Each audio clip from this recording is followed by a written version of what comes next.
Good afternoon. Welcome. It's a pleasure to see you all on such a beautiful day and still to come in and share our conversations here.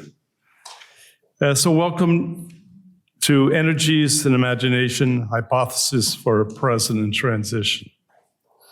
I'm Tom Cummins. I am in the Department of the History of Art and Architecture. I'm a member of the Cisneros board at MoMA.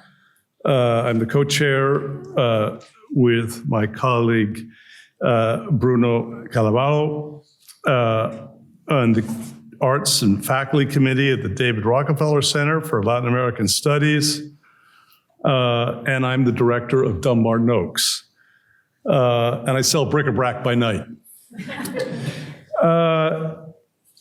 I mention all of these institutions to which I'm affiliated because they are almost all represented here in terms of bringing together a collaboration, both monetarily, but much more importantly, intellectually, to bring our speakers to really present for 15 minutes presentations, but then to have a dialogue about these issues that will be outlined shortly. So this is really a work of collaboration, and I want to thank, first of all, Inez Gattenstein and Maria del Carmen Carrion from MoMA and the Cisneros Institute, then my colleagues Patricio de Real and Thais Away from Dumbarton Oaks, and then Bruno, who I've already mentioned, who is in the Department of Romance Languages. I also want to thank Katrina Flaxman, who has really helped put this all together, as well as Marcela Ramos and so many others who really have pitched in with really great faith to believe in what we're doing here, to bring together institutions from Cambridge, New York City, and Washington, D.C. to really focus on both a topic and a place. That is, hopefully today initiates a set of conversations that will presage further work as we develop strategies to continue our work in a most productive way. And we focus, as I said, our institutions are all in one way or another involved with Latin America, its history, its politics, and its cultures, and its economies. And that's what we'll be talking about today. And the area studies in some ways have become unfashionable, basically because they were developed after World War II and the Cold War, and it was an instrument of knowledge for and about the world for the United States. But as we think about the world as it is now, we realize that each area does have its own particular interests in and about climate change, energies, et cetera. Some places are extractive, some places are extracted. Some places produce energy, some places consume energy more than others. We know where those are. Latin America is both, but it is distinct. And so therefore, the idea to concentrate our energies, that is intellectual energies, on Latin America is not simply a matter of convenience, but it is a matter of climate geography as we go forward into the future and into the kinds of places, resources that we will need, but perhaps shouldn't have. Now, there's a saying in English that everyone complains about the weather, but nobody does anything about it. Now, there are many ways to go about doing something about it when it is the climate, as it dictates weather. As humanists, we are not positioned to offer scientific solutions. That really should not be our aim. Rather, we frame our material about energies that we experience in narratives, in images, in the cultures that we live, to bring these issues to others in various ways so that we can contemplate the future, how we imagine it, how we dread it, how we long for it. But it's always with this double-edged sword, this Machiavellian world that we live in and experience every day, that what we consume, how we build, how we move through the world, disrupts the world that we so cherish. And this is what I believe has brought us all together, to have this discussion amongst institutions and people who are concerned with a specific part of the world, with Latin America. I'm going to be brief, and I will then turn to two housekeeping things, one for the public and the other for our speakers. Both are critically important. First, turn off your phones. Second, and that's for the public in general, I didn't bring mine, speakers are to keep to their time limit.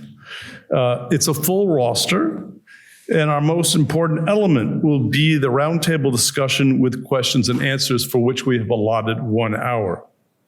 So Marcella will be keeping time just to ensure that. And if you are to go over time excessively, Marcella will come gently and stand beside you. You will be embarrassed, she will be embarrassed, and we'll all be happy for you to stop. Thank you.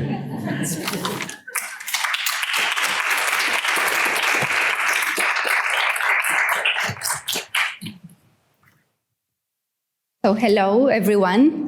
Thank you, Tom, for your words. My name is Ines Katzenstein. I am a curator of Latin American art and director of the Cisneros Institute at the Museum of Modern Art in New York. And I'm extremely happy to be here with all of you today. As Tom explained, this is all about collaboration. We're very excited about this collaboration. And what I'm going to do is to read a brief text introducing the process and some of the concepts behind this convening that I hope it's helpful for you. In 2021, a group of professors from this university and members of MoMA Cisneros Institute organized an online research seminar with the idea of facilitating conversations between artists, ecologists, scholars, and architects focused on the recent transformation of Latin American territories amid the intensification of ecological breakdowns and political crises. In that seminar, we heard about fog catchers installed to collect water in a village in the Peruvian Andes, and about one artist's use of sound baths to heal the traumas of displacement felt in the bodies of Central American migrants arriving in New York City. We heard about the restless flow of data and commodities that are connecting invisibly and inextricably a remote rural village in northern Argentina and pig farms in China, and about the vital role of indigenous sovereignty in relation to discussions of resource extraction in the Ecuadorian Amazon. After those sessions and a couple of years leading a research initiative focused on questions of art and ecology in Latin America, I had an expanded awareness of the degree of fragility and irreversibility of economic and material forces operating across the region. But I also had renewed admiration for the commitment of the many artists, designers, and activists we got to know via Zoom and in person in the process of understanding the field. The more conversations we had, the clearer it became that all of them were trying to open fissures in the system, to break away from a diagnosis of a planetary collapse, and to create a new repertoire of possibilities in an otherwise close conjunction. 2 years after that seminar, as climate change has intensified, the public discussion in Latin America with regard to ecology has evolved. At least in the progressive media, there is finally acknowledgement of the severity of climate change and the strength of its impacts in all of the region, most visibly in the Amazon basin, which is threatened, as we know, by deforestation, monocropping, and illegal mining. However, it has not been this awareness, but rather the challenges in undertaking an energy transition that has begun to dominate the field. Along these lines, in the North, national states and multilateral blocs have set public goals and timelines for themselves, as well as activated a new, quote-unquote, climate diplomacy to guarantee resources and partnerships. Corporations have strategically updated their narratives and rapidly started business related to green energies, and the goal of decarbonizing power and transportation networks and designing systems for carbon capture and storage are gaining traction. Just the same, it seems to me that little discussion has been dedicated to the other end of the system, that is, not to the production of energies, but instead to their consumption. The narratives related to this transition rarely consider the urgency of a radical reconsideration of the existing modes of our intense, hyper-connected lives. In the South, however, while access to basic systems of energy remain for many only a promise, the extractivist model is perpetuated by an establishment that, as we know, sees as the only means of alleviating extreme deficit and debt. In that context, another sub-theme has emerged: the actual ecological and social toll of energy transition. As scholar Thea Riofranco writes, I quote, "One of the recent innovations in extractivismo discourse targets the forms of extraction and dispossession that accompany efforts to confront climate change. These are the extractive frontiers of the green technology supply chain and the land use patterns of large-scale solar and wind farms," end of quote. According to Riofranco and many other analysts and activists, including artists, energy transition as it is conceived today entails, paradoxically, a new phase of extractivism and injustice. The Pacto Ecosocial del Sur, one of the most active transnational and transdisciplinary ecological collectives, is announcing these new green pressures over the global South, pointing to the consequences of the extraction of cobalt and lithium, key in the production of batteries, to the problems of the use of land for solar panels, and to the extraction of balsa wood for the construction of wind turbines.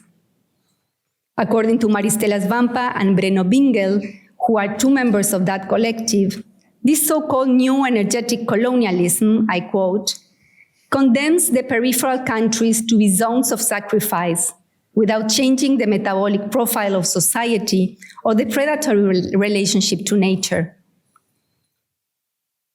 At these crossroads, how can we imagine new terms for what lies ahead, moving beyond what writer Graciela Esperanza calls the impoverished realism proposed by economics and politics?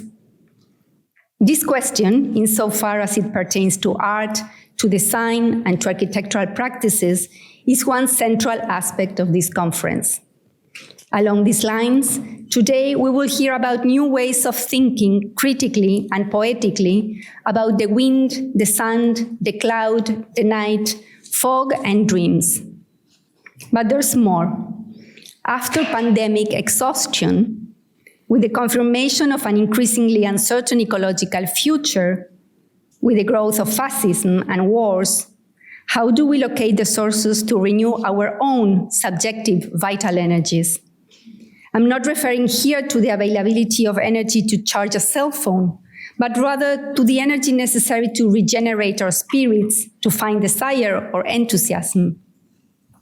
The centrality of terms such as renewal, recovery, repair, healing, or reenchantment in contemporary arts discourses is a clear symptom of this concern, which is also part of the premises of this conference, to discuss the regeneration of vital force within a system that tends to produce, instead, vacant forms of attentiveness, conformity, and climate anxiety. I want to extend my special thanks to our 6 guests, most of whom have traveled from very far away to participate in this convening. Cara Daggett, Pedro Alonso, Naufus Ramirez Figueroa, Marina Otero, Elizabeth Wageman, and Jota Mombasa. And also to Tom, Bruno, Patricio, and Thaisa for a wonderful collaboration all these years. I also want to thank Maria del Carmen Carrion from the Cisneros Institute and Marcela Ramos from the DRCLAS for the crucial support in all aspects of the organization of the conference. And in terms of the organization of the conference itself, it will be structured in 2 parts. During the first part, we will hear brief presentations from our guests, one after the other. And after a short break, please stay put, because we will reconvene for a group conversation. And without further ado, please join me in welcoming our first speaker, Cara Daggett. Thank you.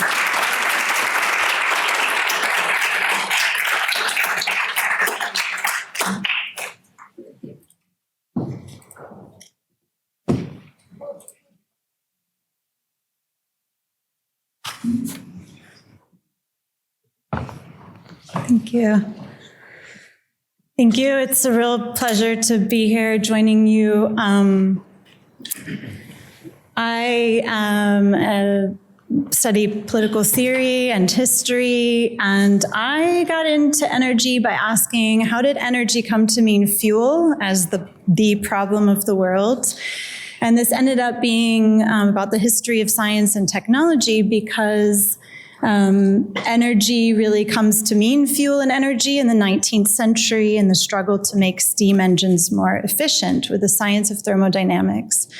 So today I want to talk to you about energy meaning more than fuel, really resisting the overwhelming technocracy that is energy studies and policymaking, and why a feminist approach is helpful to me and others for understanding the problem of energy, and also, as Inez talked about, thinking about more constructive and hopeful ideas for the future.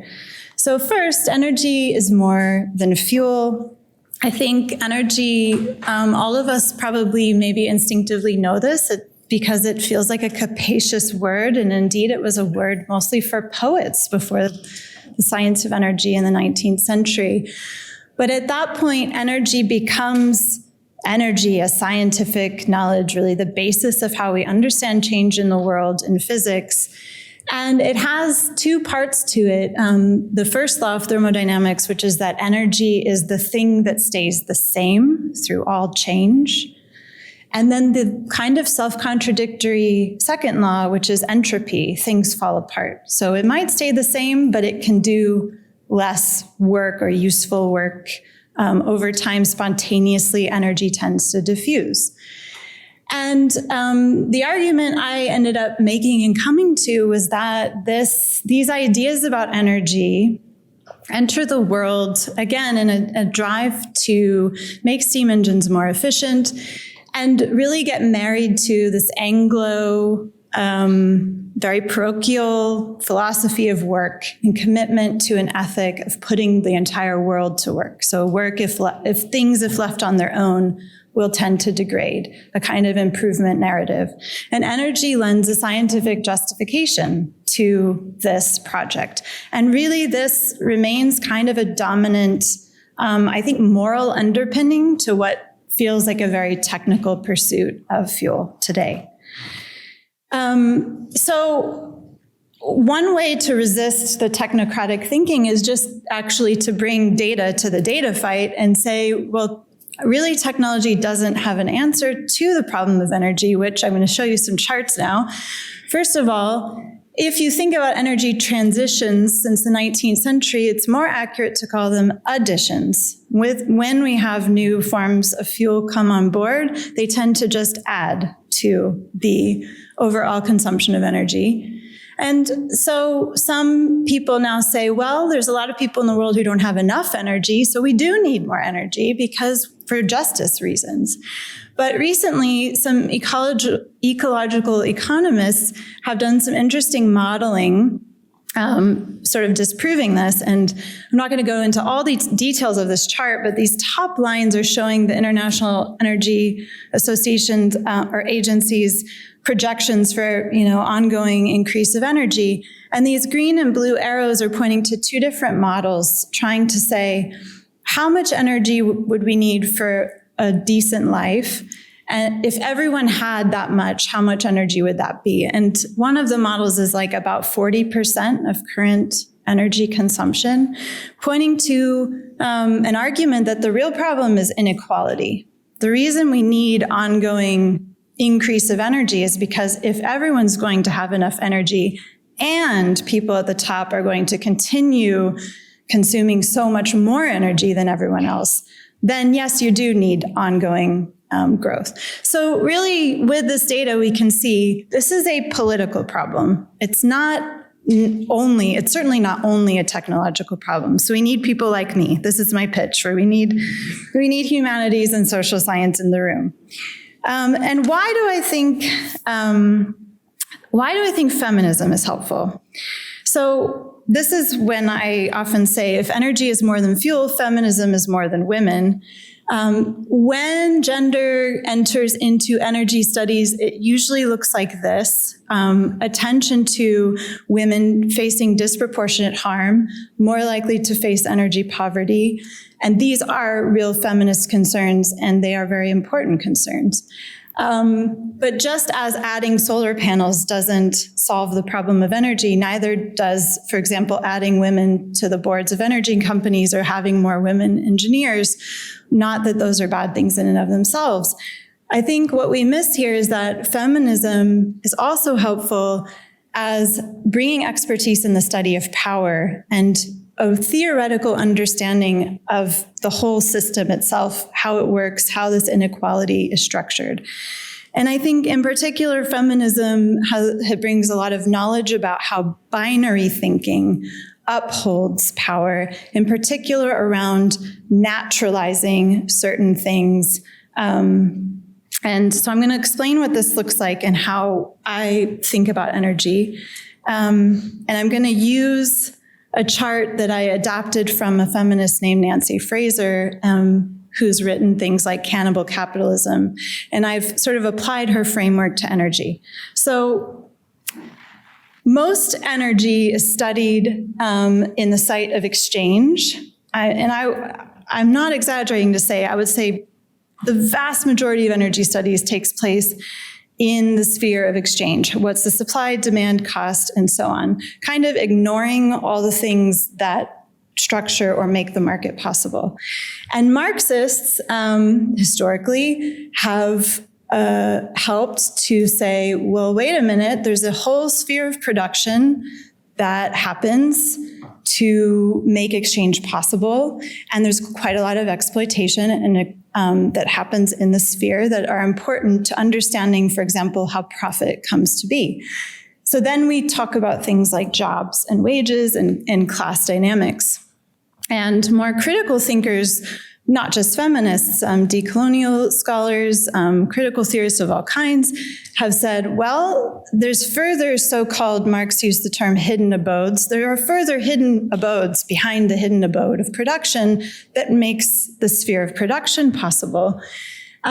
Fraser points to three, and I kind of retermed them. Care, empire, which she calls the state, but I think maybe empire is a better concept here. And then she says nature, and I kind of prefer the term earth. So in each of these spheres, basically we have an extractive system going on from care, and this is the differentiation between reproductive and productive activities.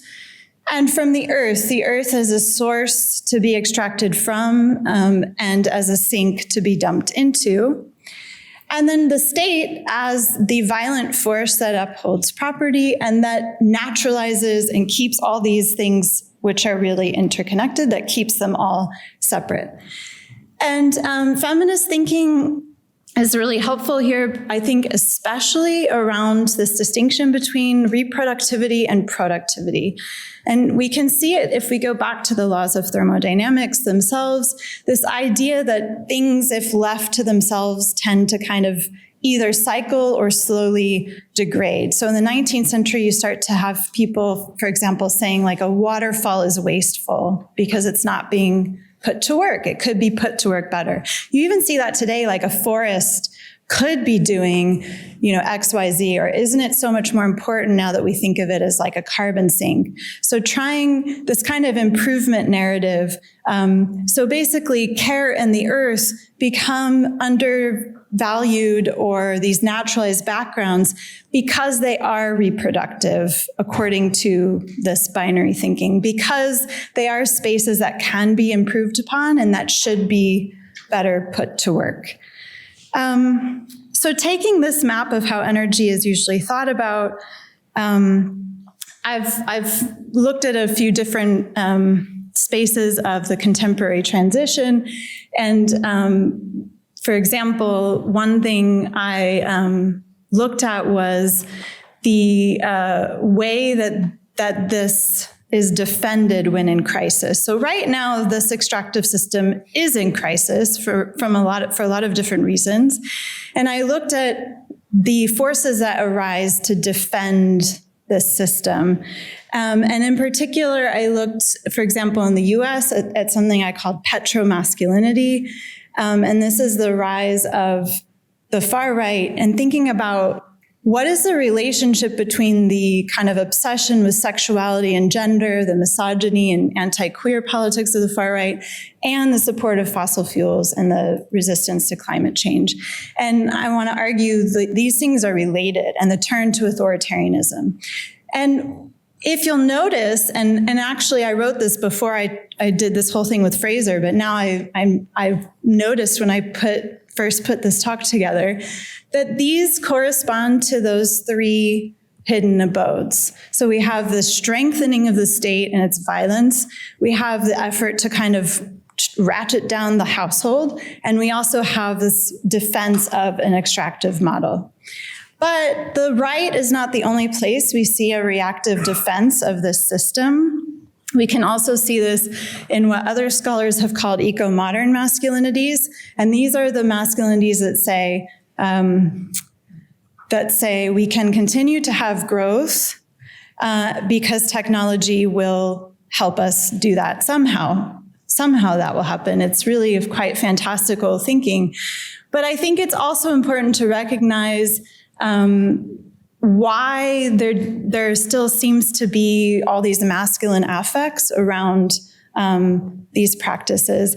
And to recognize them, not just to say, gender is important too, but to say, no, we have these deeper understandings of how we value activity in our society. And so in a way, the way gender and sexuality appear is a symptom that helps us see these deeper problems. The other thing I've looked at is narratives of transition that we find, especially in the US, but I think these appear also other places. And these narratives I've found are mostly these three. The most important one is jobs. It's almost always about jobs. The second is about price or cost. And the third is about energy independence. And these are narratives that are used to defend fossil fuels, and they're also narratives that are picked up and adopted to advocate for renewables. So that in this way, a lot of the green transition work is operating or accepting the terrain that fossil fuel defense has already mapped out as relevant. And if we map these narratives onto this picture of the system, I think we can all see that these narratives are in the space of exchange and production. And indeed, when we get a politics that tries to expand into questioning these other hidden abodes, those are seen to be maybe important, but irrelevant to energy, because energy is about fuel, it's about technology, it's about solar panels, it's about wind turbines. So for example, well, for time, I think this was just to say when we talk about jobs, they're mostly, we don't include pink collar jobs. They're jobs that are really often very specifically about these technical understandings of energy. And this is a chart showing the climate legislation that happened in the US recently. It started out as this huge bill that did, I mean, it was really lacking even from the beginning, but it did make an effort to include what you might think of as some kind of that were called very soft mechanisms, things around childcare, family support, education, healthcare. Very quickly, those were jettisoned as the soft package. And then there was the hard package, which was infrastructure. And this did pass with bipartisan support. So again, I think you can see over and over the way that these hidden abodes get dismissed as somehow these external sort of nice additional peripheral things. But what really matters when we talk about transition and climate change are the hard things. And so I guess the message I would leave you with to go to the end is that feminist energy is already here. And these are pictures of women mostly resisting. And the image on the right, for example, is First Nations women in Canada who provide solar panels to land defenders. And we're very, I think, aware that women have led a lot of environmental justice movements. And I want to just emphasize that feminist energy is also here in terms of helping us imagine something beyond an extractive model. So both in the critique and the defense of land and water, but also in imagination. Thank you.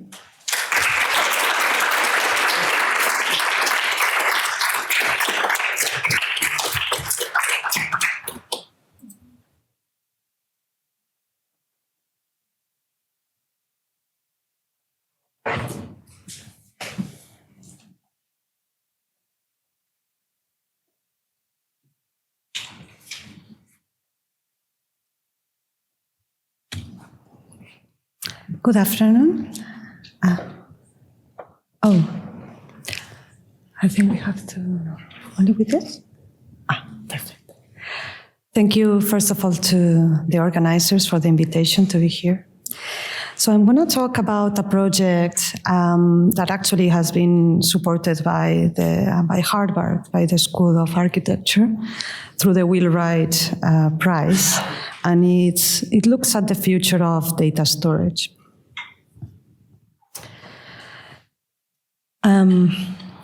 This is the MCHAP0780. It's the largest quipu on display at the Museo Chileno de Arte Precolombino in Santiago, Chile, dating from 1500. This quipu, not in Quechua, is one of the systems for recording information used by the Inca. It is composed by 586 camelid fiber knotted cords, organized into 8 sections of 10 sets, each with up to 13 sublevels of information holding up to 15,000 items of data, whose meanings are unknown. State officials, quipu camayocs, made and kept these devices to store census records, accounts, genealogies, poems, songs. Each string is capable of reflecting millions of different combinations of color, fiber type, and knot direction to hold an enormous variety and quantity of knowledge.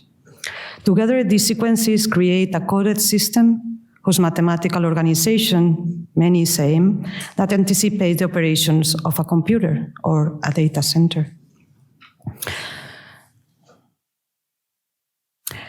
The quipus, as part of an extensive infrastructure, allow the transfer of information throughout the Inca Empire. DRCLAS, the polities, economy, and storage system, facilitating the coordination of crop harvesting, cotton and wool production, raw material availability, and the management and stock across geographies, climatic regions, and astronomical cycles. In certain ways, to the Inca Empire, the quipu was what data infrastructure is to contemporary global markets. In this age, when data centers encode and process immense amount of information, quipus remain largely indecipherable. Either long-kept secrets as stories were to be read, the quipus will transform the understanding of the Inca Empire and its social organization, whose history, due to the lack of written records, has been told primarily by the Spanish colonizers. As with today's digital networks, disentangling the quipus cords involves decoding their nodes, a task comparable to comprehending the workings of contemporary digital infrastructures. There is a mismatch between what I see in my computer and in the other, so I don't know if actually this will play. Yeah. Okay.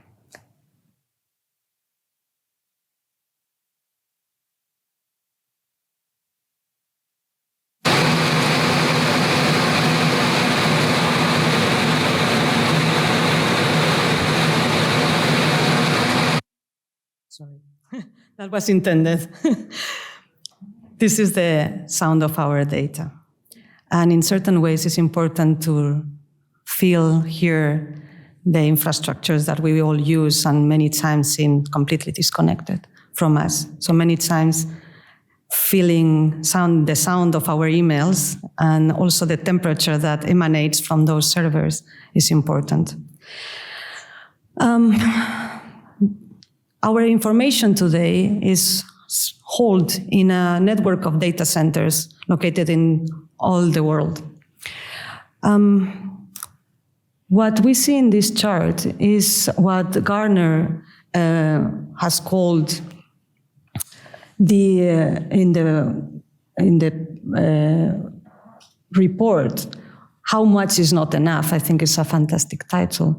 The zone of potential insufficiency. That is the mismatch between those two curves. One is the data produced, and the other is the capacity to store it. There is a mismatch between the two, which points to the moment in which we produce more data, what we can actually store, but also what we can actually process. So this is interesting. Many people will say, well, we can build more data centers. What's the problem?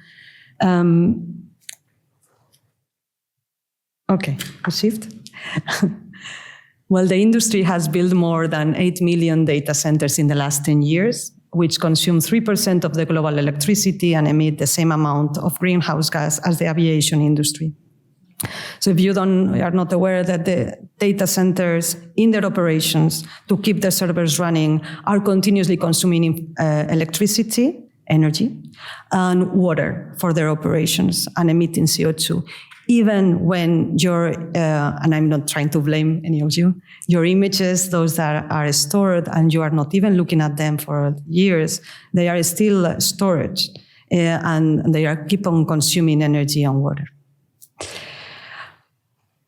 Data centers sustain an unprecedented digital data production aimed at creating alternative future worlds in the fields of medicine, astronomy, etc. But it's not only outpacing the scalability of today's digital storage solutions, but actually by their operation, they are putting the world that we all share at risk. So with the development of artificial intelligence, the metaverse, and ChatGPT and many other tools and advancements in technology, this situation actually gets more difficult. As you can see here, there was this Financial Times articles like in areas in London, it's not possible to build more housing because they will not have access to electricity. The grid has been already stretched by data centers in the area. So therefore, it seems that there are some priorities to be set.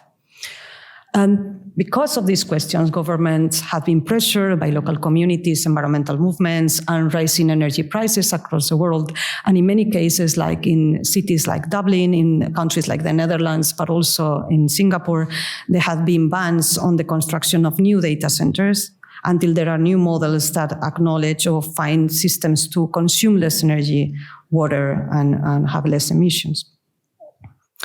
This is, for instance, a situation in Santiago, in Chile, when the community of Cerrillos opposed a data center built by Google precisely because it was taking most of the water of the aquifer.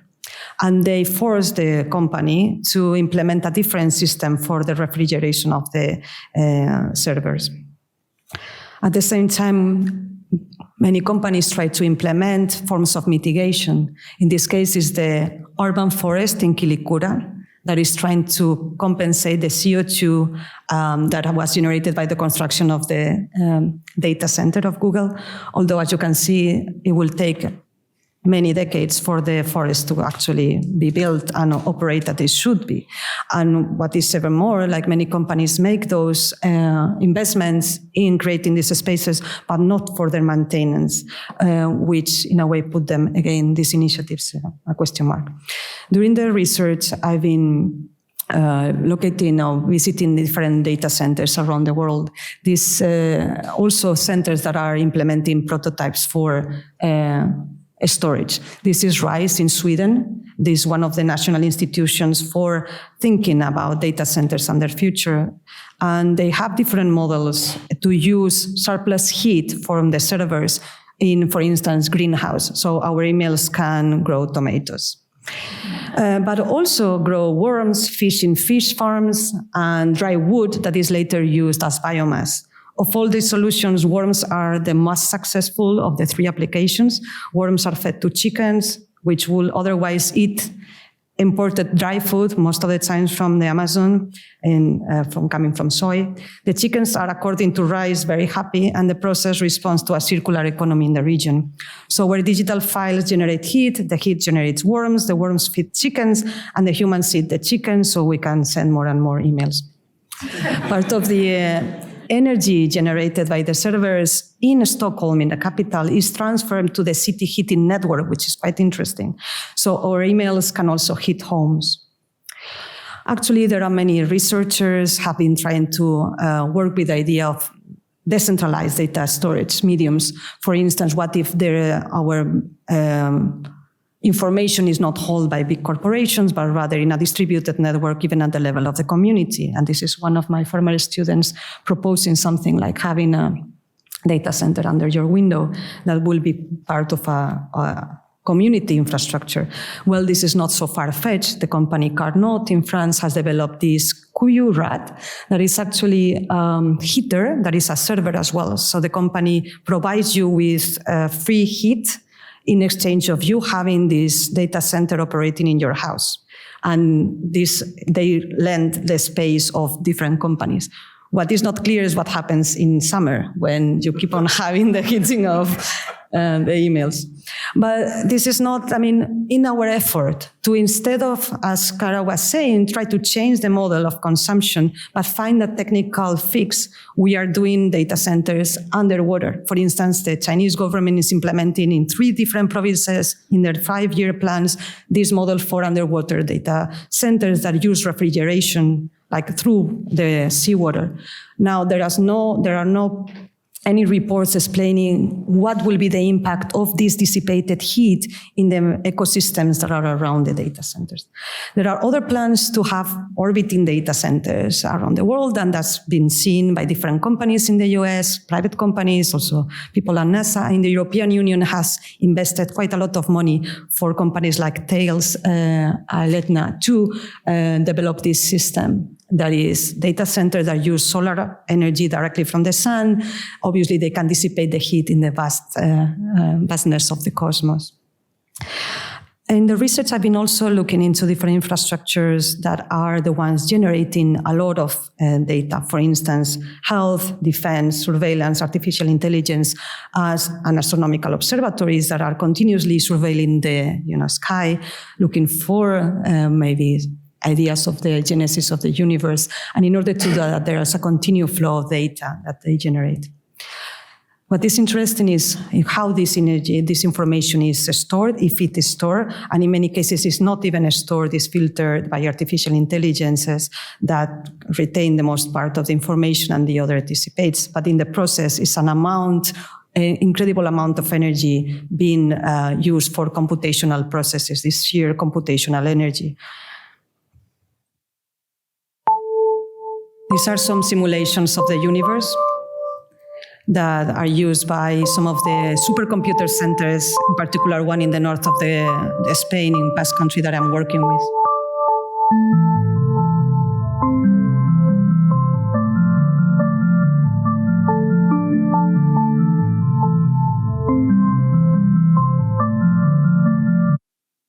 These supercomputers are looking into the depth of the vastness of the cosmos to understand its origins and development, but also into molecules to understand, how we can implement new pharmaceutical compounds to treat like some of the illness that affect all of us.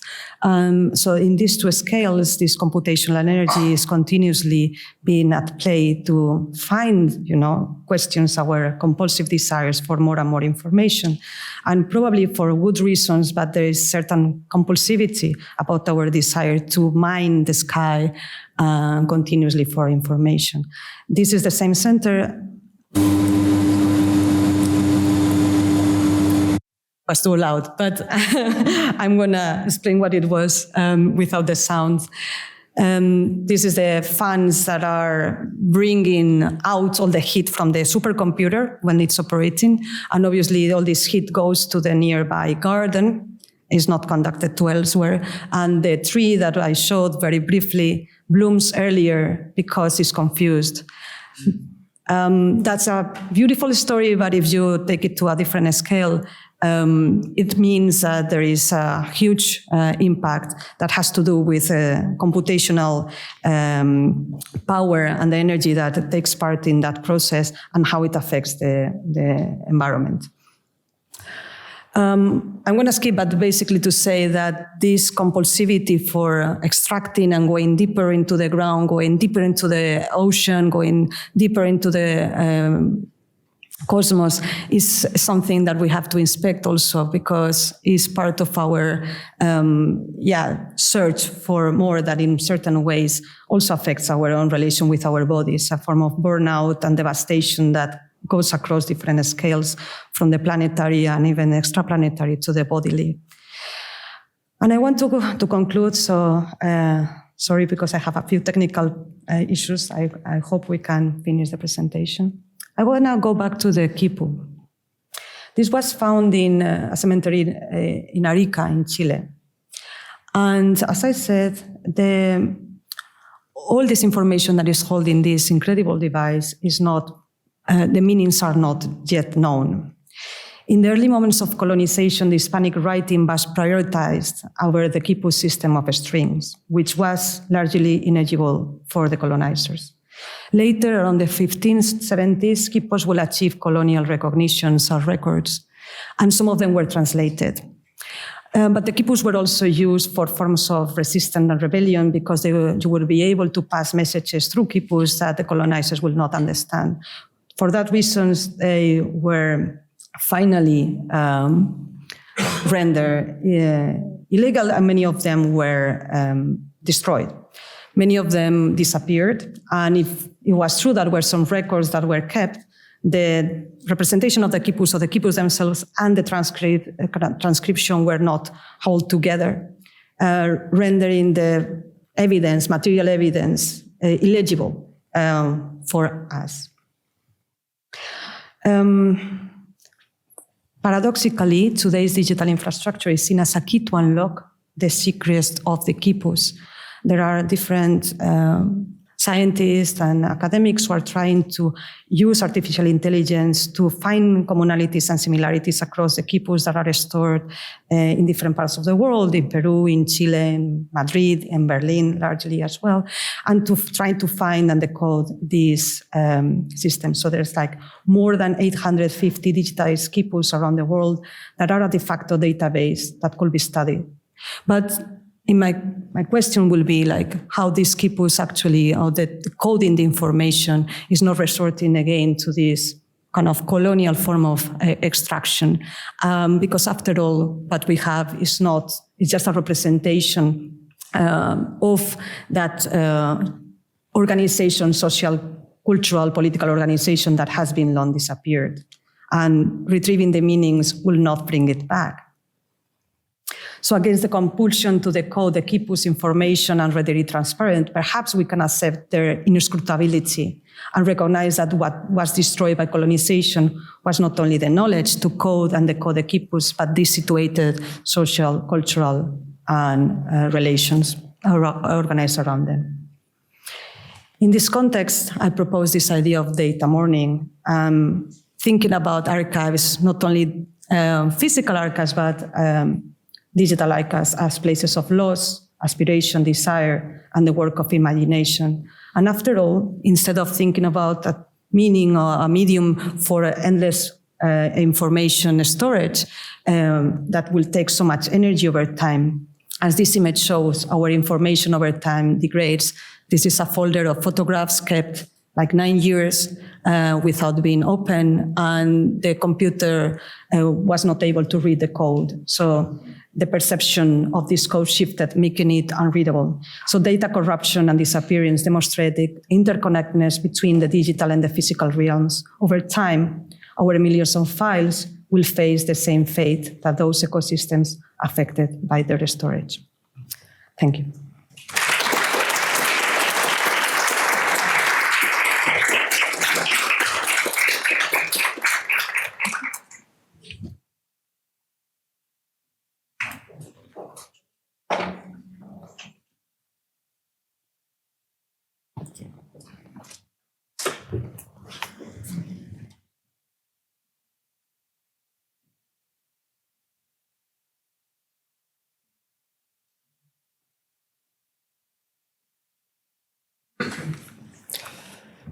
Thank you so much for the invitation. I'm very thrilled to be here. My presentation is Deserta 10, not Deserta X, not to confuse that with some other companies, please. And Deserta 10 because it's 10 years that I've published this book called Deserta, following Rainer Banham's Scenes in America Deserta, and taking some ideas to the problem of the Atacama Desert. 10 years that become an interesting project that is still ongoing thanks to recent grants from Chilean government. Deserta was actually a teaching activity, workshops with the Architectural Association and the Catholic University. And we went there to understand one basic question. Why on earth would people go to try to live in this desert? And the answer we have provisionally was because of wealth, because there is money there is saltpeter, copper, gold, lithium. And that means that we have to live and survive in a very harsh place because we need to extract wealth out of it. That comes at a price, so the Atacama Desert is not pristine nature. You see, these are the slag heaps of the Atacama Desert, the landscapes that start to appear. You could see the scale of that. Each bump is a truck that is putting stuff. And you see the scratches, that is a scratch for lithium activities. Cities like this, built by the Guggenheims, 1920s, like Maria Elena, that are tokens of a way of urbanizing the deserts because we need to live in there. This desert, of course, has a number of properties. It's not just about mining. It's a place on Earth with the highest rate of solar radiation. It's like 8 kilowatts hour per square meter. You see the Reddit part in there. So new industries are joining. And so the quest of why to live in there is about mining, it's about wealth, but now it's about sun power 4 cities that look like this. This is Marilena. Cities that when they got abandoned, they just close the tap, and so you have these kind of ruins of what used to be some sort of park in a ghost town in the desert.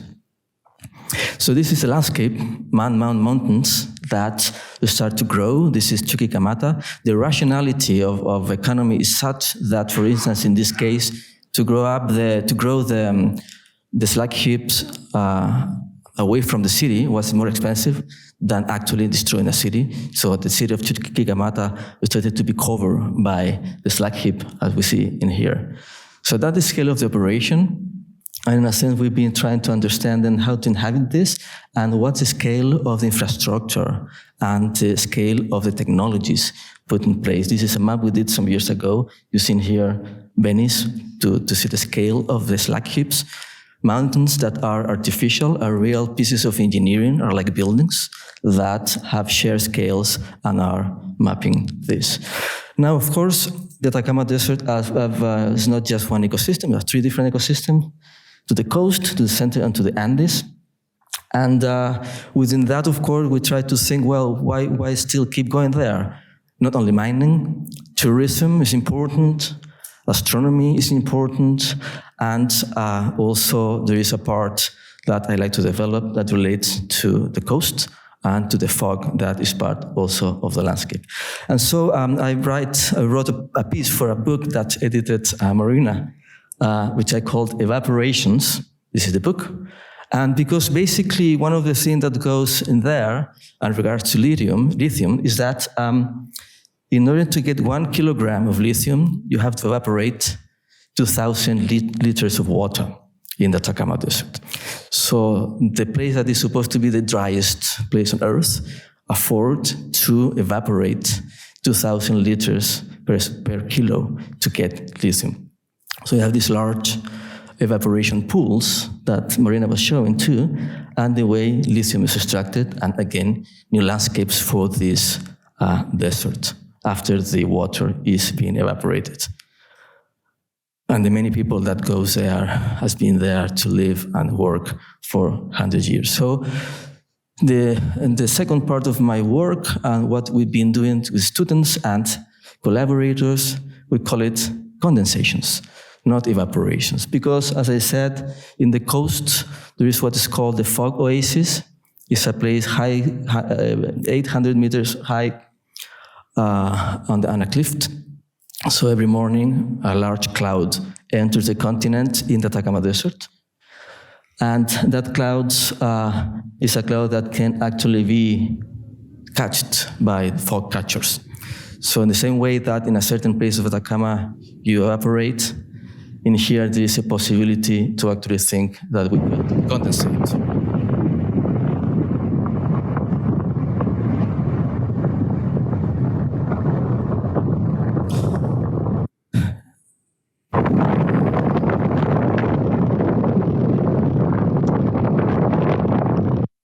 So thinking about technology, thinking about the large scale of technology put in place to live in the Atacama Desert by the mining industry, by the astronomers, by tourism, we also think and thought about the little infrastructures that are for scientific reasons or scientific research, like this little fog catcher that is meant to catch the water, to study it, and to understand how does it work. So this is a place called Alto Patache, the fog oasis, where that belongs to the Atacama Desert Center, institution that I sort of belong, and where you could catch 7 liters a day if you have 1 square meter of fabric. This is a place, a photograph of Alto Patache. This is a bit of the cliff. This is what happens in there with the actual fog, little lichens that grows in there. This is a station Catholic University has where we've been doing the research. And this is the project we are trying to develop that we called the environmental condenser. The Atacama Desert is something like the worst case scenario. You cannot get it worse. And so it seems that if we can do something interesting in here, try to get some solutions or issues, maybe we could have something to tell other people about the way things work in here. So we've been developing this with colleagues and students. This is a prototype that we're going to build next month, thanks to a grant that we got from Chilean government. And that is based in solar power, and you see on top the fog catchers. This is the site that we're going to put this little object. And we thought the idea of existential minimum, the minimal object we could put into the driest place on Earth, in the worst case scenario, as a sort of methodological way to think about these issues. So we're playing with words and with terms. Maybe it's an ecological condenser, it's a life support system, it's also a shelter, or maybe an eco-folie, a little object that would be a token to talk about things and also to teach students how to think in these kind of things that are what we are trying to explore. You know the book by Gilbert Simondon called On the Mode of Existence of Technological Objects, of Technical Objects? We're trying to understand the idea that now we have eco-technical objects, which are things like that, you know, fog catchers, solar powers, systems without electricity, dry toilets, and so on and so forth. It's a new family of technical objects that we'd like to talk about and discuss, but also to talk about assemblies, how you can design assemblies of these technical objects depending on the context and depending on the necessity. Some sample of those objects that we're being describing, and how this can become a sort of eco-technical assembly, something like this. And how architecture can play a role in that, but again, at the minimal unit possible to try to have a comparison and scale with the large scales of the operation we've seen in other places of the desert. So these are prototypes, these are previous drawings that we've been discussing with this. 2 people on top, shower downstairs. Another possibility, water tanks, no foundations, not to touch the ground much. The fog catcher on top, the shower a bit far from the place. But this is the final project. This is what we are planning to build next month. We are already prefabricating some parts. This is the team. Design also in collaboration with Florencia Galesi and Antonio Silva. And we are exploring then how we could try to put together eco-technical objects, eco-technologies, and how we could put the problem of designing assemblies of objects that can be every time different because different context. If that's to be in Patagonia, maybe solar power is not an option, and so on and so forth. So to try to put students to think about this and to try to build this as a way to better understand the situation that is going on in the desert. Ultimately also, I'm running a PhD program, so I will offer this as a residency program for students to go there and write the thesis. Thank you so much.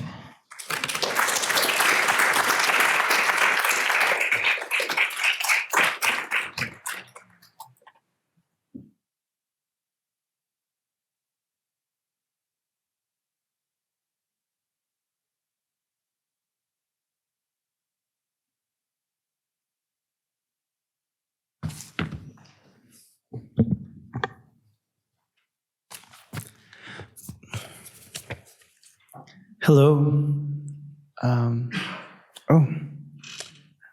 Okay. There.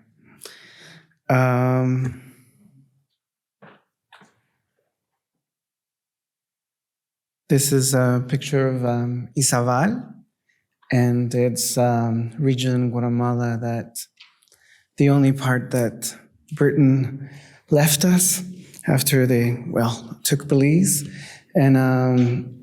And then, this is the United Fruit Company clearing the jungle in Izabal to create their plantations. I wrote something which I will read, and these are a series of woodcut prints, black ink on black paper. You have to kind of move around to see what's going on. And yes, I'll just start reading. The Figueroa family in Rio Grande, Guatemala, is a significant mixed-race agricultural clan. Rio Grande refers to the Motagua River, originating in the western highlands, crossing the country and flowing in the Caribbean Sea. In 1944, many Figueroas joined Arevalo's government's efforts to address wealth and education disparities by converting their family estate into a cooperative. However, in 1954, when the U.S. intervened in Guatemala, Figueroas, along others who collaborated with Arevalo and Arbenz, were accused of communism. In 1954, my teenage grandfather sought refuge in Mexico, returning later to join the resistance against Castillo Armas, a U.S.-influenced regime.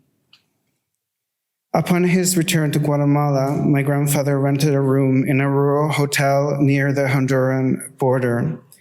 There, he awaited instructions for an intelligence mission.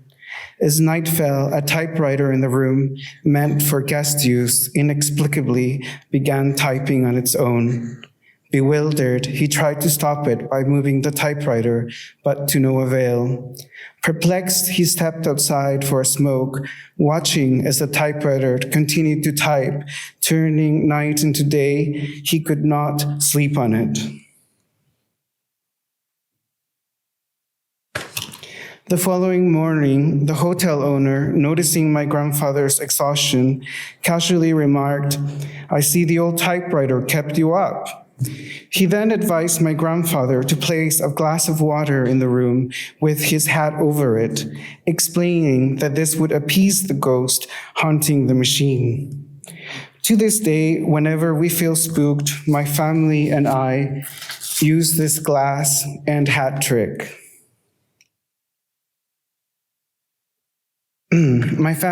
This family story resonates in my mind like a chilling Cold War noir, painting a vivid picture of my origins. It's a tale of the absurd intertwined with narratives of displacement, exile, war, and pervasive paranoia.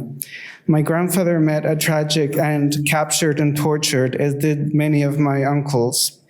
To safeguard me, I was raised and educated abroad, apart from my birth country and parents.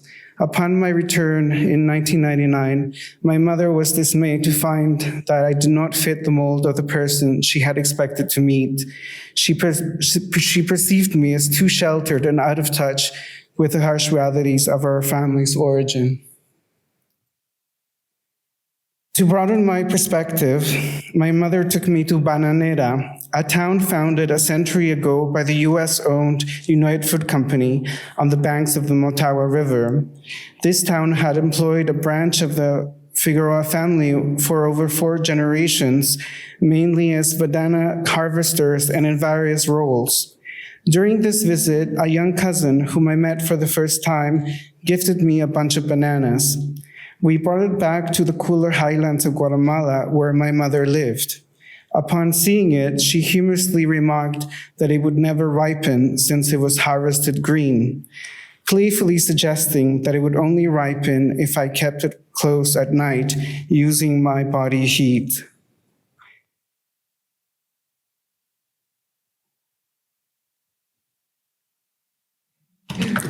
I followed her advice, placing the bunch under my bed covers and cuddling it at night. Just 3 weeks later, the house was filled with the sweet, earthy scent of ripe bananas. Years later, I repeated this action at Despacio, an artist-run project in Costa Rica. I invited the public to participate in an extended gallery sleepover with me. There, I had soft sculptures for people to rest on, engage in conversations about the history of bananas in Central Americas, read books by Central American poets on the banana industry, and listen to folk and popular songs related to banana cultivation. This is somebody seeing drawings, that I made during this show. Throughout the performance, I provided drawing supplies for both myself and the audience. My primary use for these materials was to document the dreams I experienced next to the bunch of bananas. Many of these dreams appeared nonsensical, yet some felt remarkably intertwined with the subject matter. It struck me that the enduring history of industrialized banana farming had left a deep impression on the hearts, minds, and collective imagination of Central America. It had become an ever-present companion in our lives.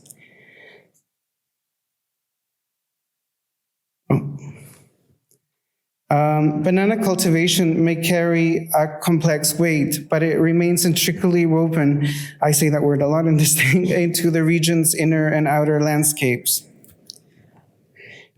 This project was a revelation, underscoring the significance of the relationship between dreaming and politics, plants, and humans in the way I had never realized before.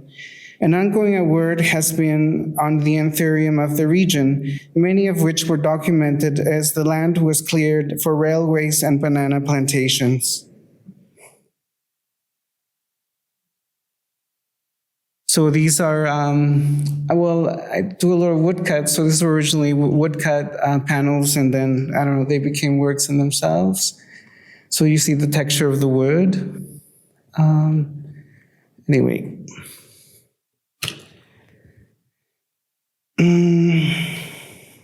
Okay.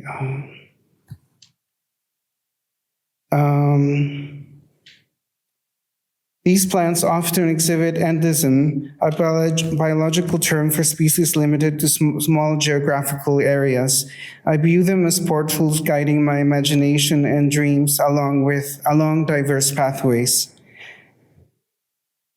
The concept of portals was central to the stage design of my performance, Illusion of Matter, as I sought to depict a dream I had at the age of 6. This dream occurred just minutes before my family broke the devastating news that my 19-year-old uncle, who had been more like a big brother to me, was discovered dead along other students, showing signs of torture at the entrance of his university. Strikingly, there was a seamless connection between the colors and imagery in my dreams and the harsh reality I faced at that moment. And these are drawings I had. I mean, it was informed also by dreams. So like the preparatory drawings for the performance. And this is the actual performance. It was made with children. As an individual, I feel compelled to share these stories, not only to ease the emotional burden, but also because I know that other displaced individuals can relate to them. I'm uncertain if my aim is to evoke empathy or simply to contribute to information available. However, the stories I convey through art are intended to be infused with absurdity, shaped by dreams and transformed by them. Creating a performance about parrilla, the torture technique inflicted on my uncle at the time of his death, was no easy task. Parrilla derives from the Spanish word for grill or barbecue, involves strapping a victim to a metal frame and subjecting them to electric shock torture. This is parrilla, I think, in a museum in Chile. I think Chile is the theme also.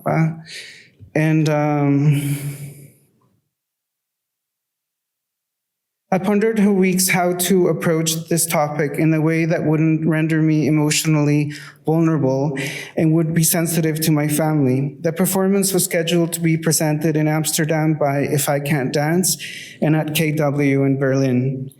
As a former refugee and a Latin American, I strive to avoid making generalizations about my region, and this might limit how people interpret the work. So I pondered and dreamt about it until one morning I awoke from a dream with a vision of the performance unfolding before me.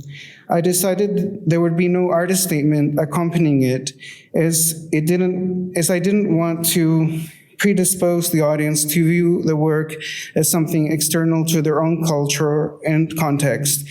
It simply unfolded as it had in my dreams.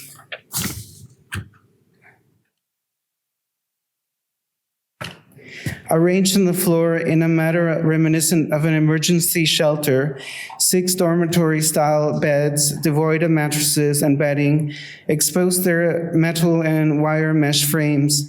People of varying ages were paired with each bed, either standing beside or sitting on them in plain white or beige undergarments. They faced forward, their expressions frozen, while the audience formed a circle around them, almost as though they became part of the suspended consciousness of these sleepwalkers. Over the course of about 30 minutes, I moved methodically from one bed to another, applying ink to the metal cot surface with a roller, gently guiding each performer in positioning their body on it. With my hands, I delicately pressed them onto the metal, leaving an imprint as if tattooed on their skin, repeating this process to a low rhythmic hum. To conclude the performance, I set aside the roller and removed my clothing except for my briefs. I lay down on one of the beds and imprinted my body on its frame.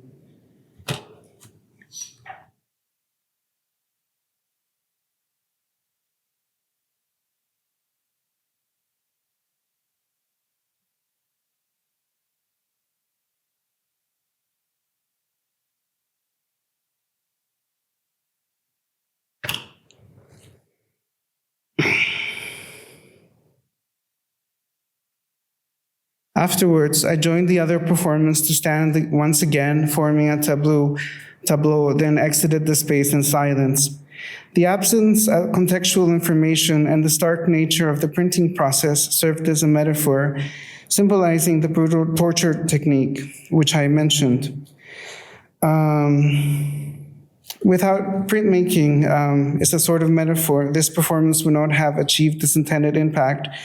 Without sleeping on it and thinking it over and processing it through my dreams, I would not have been able to form the visual and physical language of my work in general. So that's my presentation. Thank you.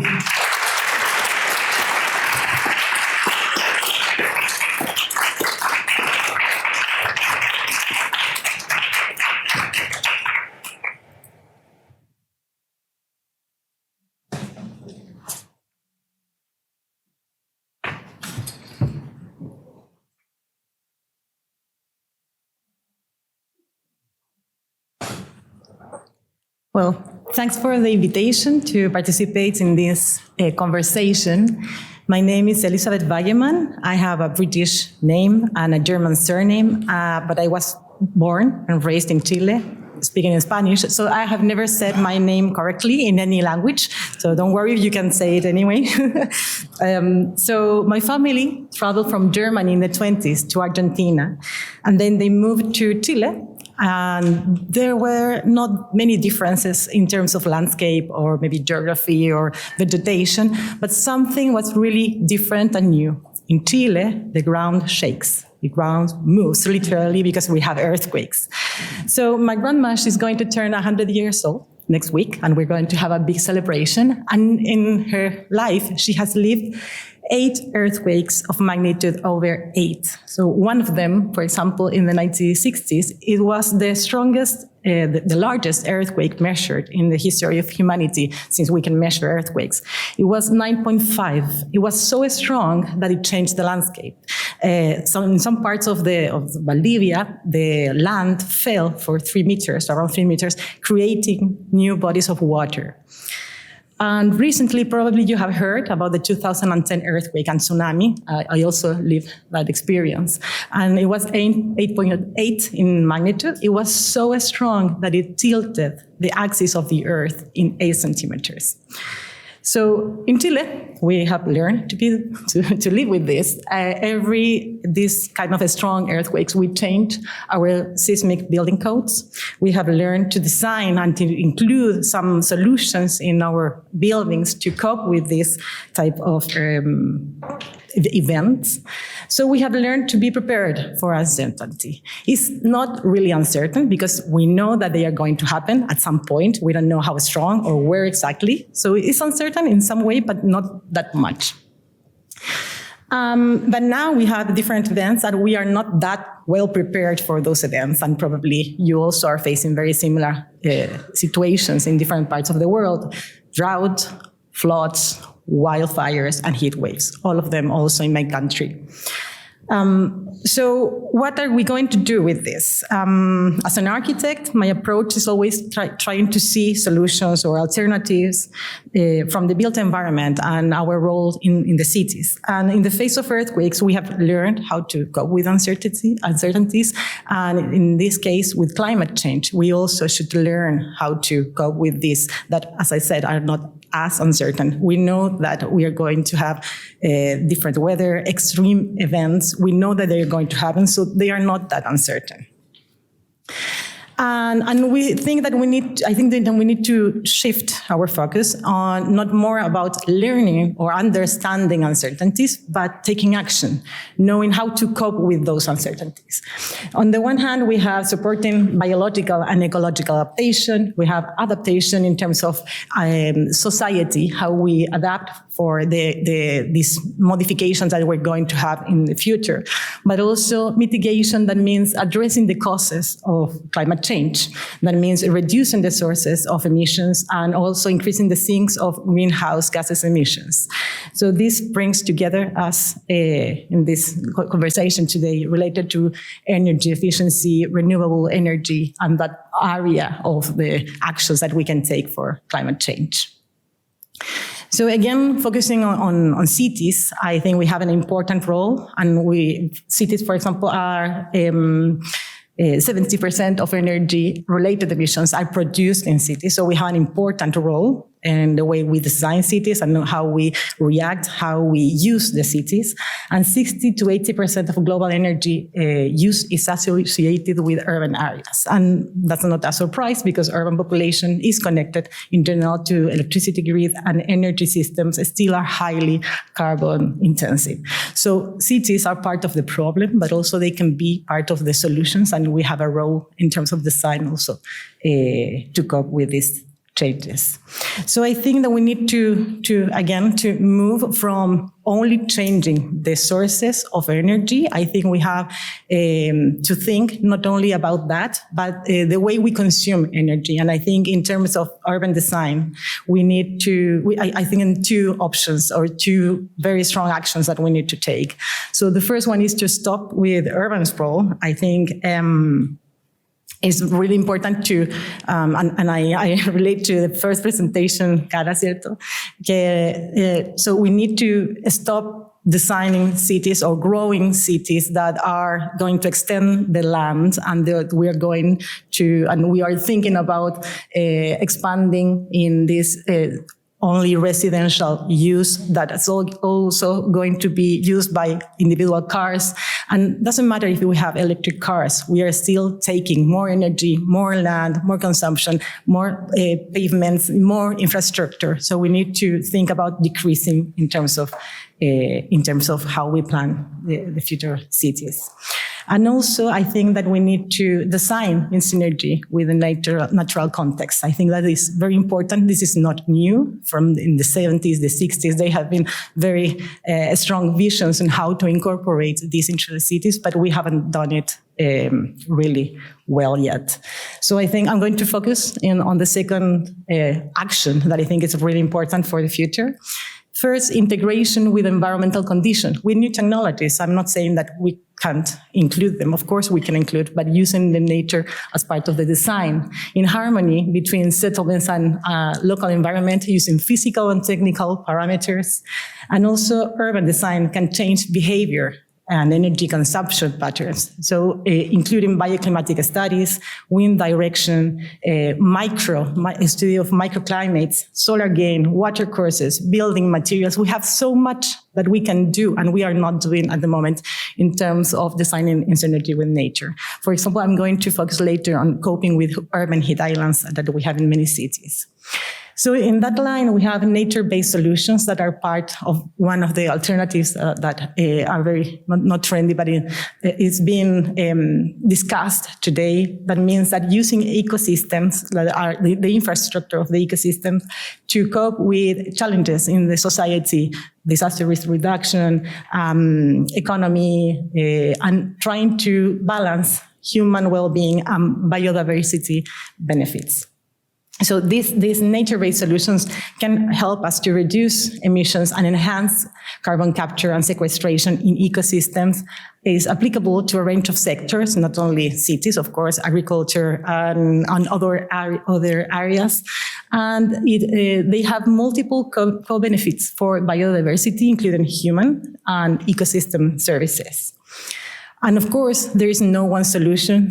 It's always one of the problems that we have. We try to find one solution to different problems, and of course, we're not going to solve it. Nature-based solutions must be defined according to each urban context and culture and society. Some examples are water management, urban wetlands, green corridors, reforestation, or green surfaces. But of course, if we don't have enough water, how are we going to plant, or to have green corridors? So every solution needs to be related to the climate, the society, the situation.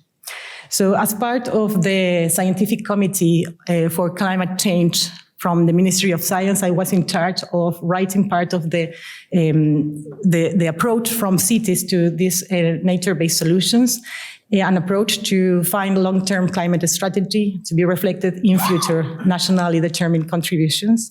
And we have several meetings with different experts. I think that Patricio also participated in some of them.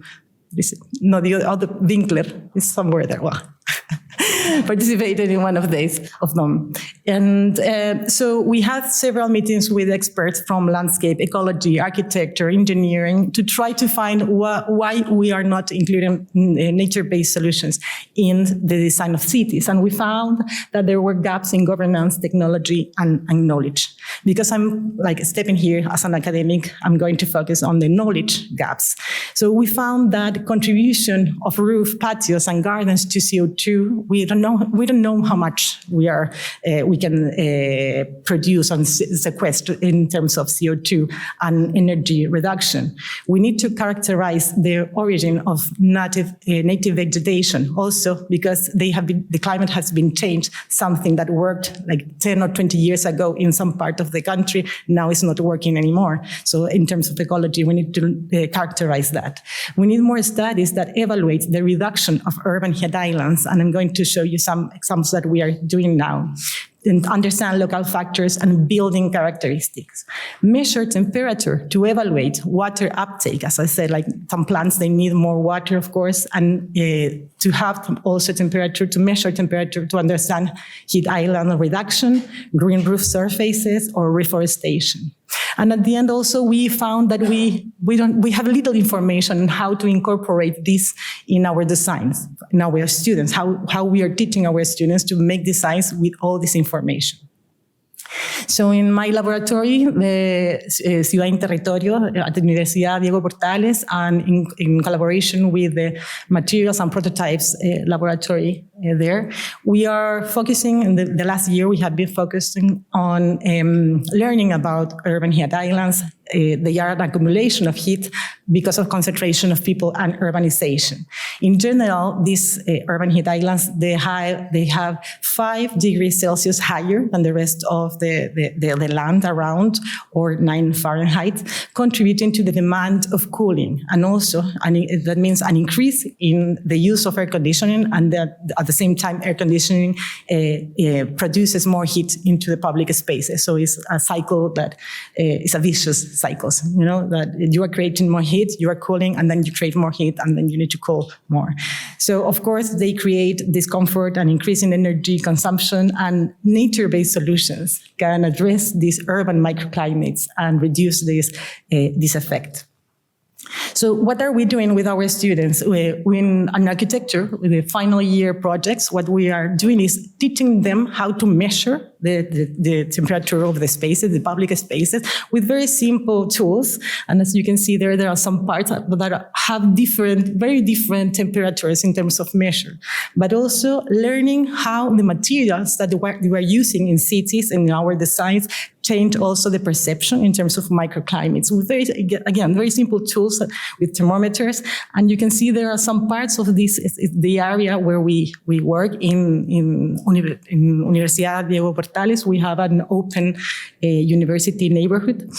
And you can see there are some parts where you find temperatures over 60 degrees in terms of the material because of the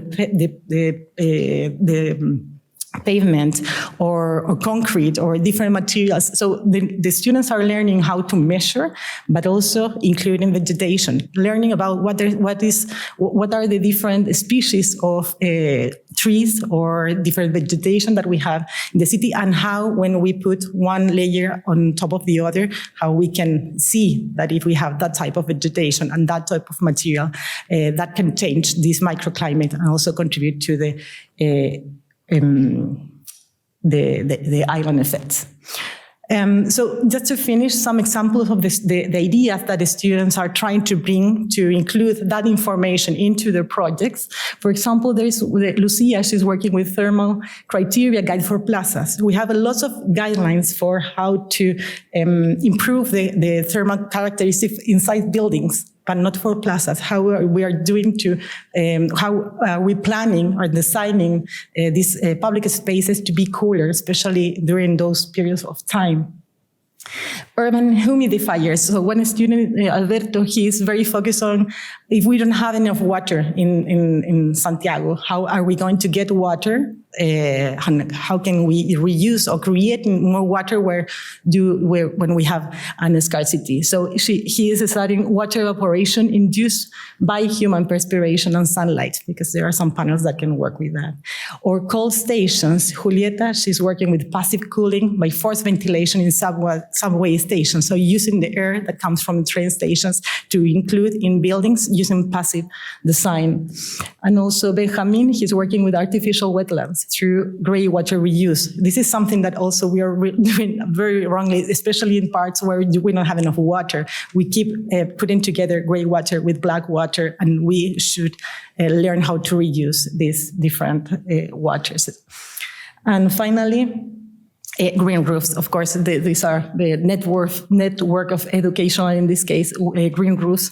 And Marco, he's working with this network of ecological mosaics in the city. So just to end, we need, as we have prepared for uncertainty with earthquakes, we need to be prepared for uncertainty for climate change and adapt to that. So we should learn how to design, and this is not new, as I said, to design with nature, not against that. I work in disaster risk reduction, and we are trying just to work against nature, and we need to learn how to do it together. And on a final note, I think that it's not only about design, it's not only about stakeholders or decision makers. We need to think about our contribution. I would like to know how many of you know how much carbon dioxide, for example, you produce. How many of you have measured your contribution, your emissions? What you buy in terms of clothes, what you eat, what things you are doing now exactly for the energy problem. We know that it's there, but we have to take also responsibility as part of our role. So thank you so much.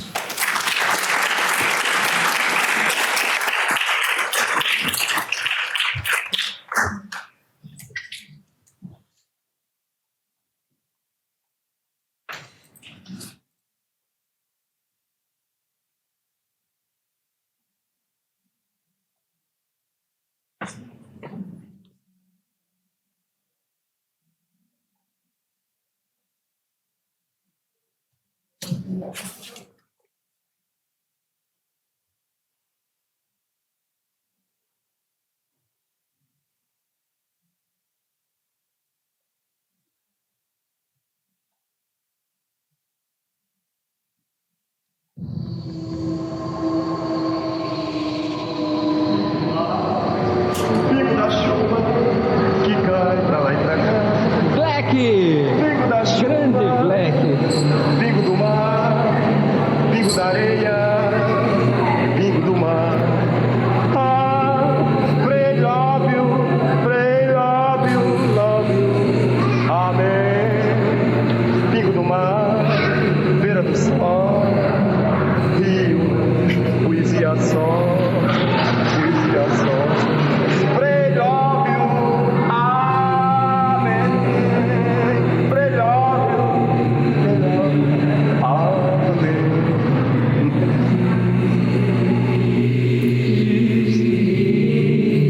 want to offer my first voice to Edgar Borges, aka Blackout, to invite his spirit on stage.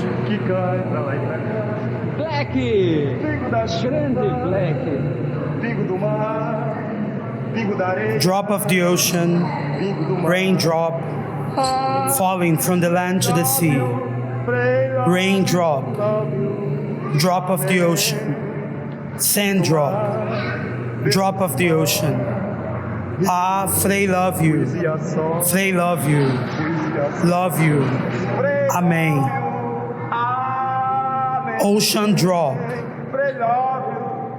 Sun's threshold. River. Lonely poetry. Just poetry. Frei, love you. Amen. Frei, love you. Frei, love you. Amen.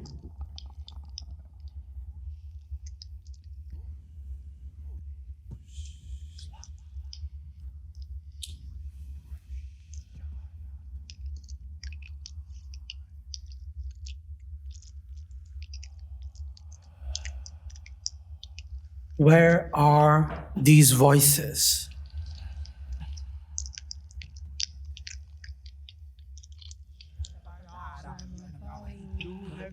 Where are these voices?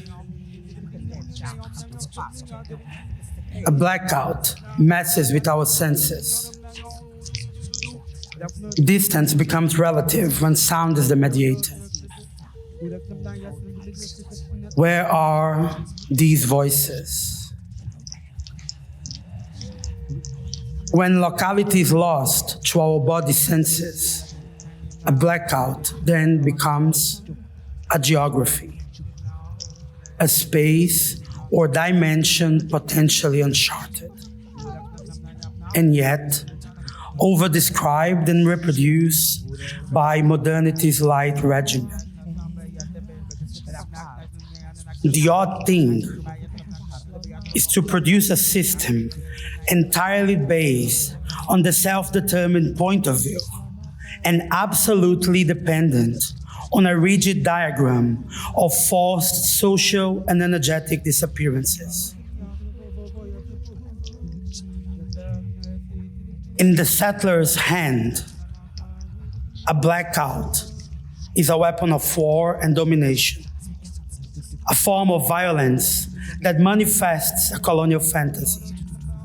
For darkness in the modern colonial lexicon signifies an inferiority. Colonial war depends on such infrastructure. Therefore, in the settler's hand, a blackout leads to the unspeakable horrors, the weather we are in. We are living through the ultra-colonial when the evidence of brutality is not an obstacle for its political justification. We are living through the ultra-colonial when the evidence of brutality is not an obstacle for its political justification. In the settler's hand, a blackout is a way to bend light and to disappear with the survivor's point of view.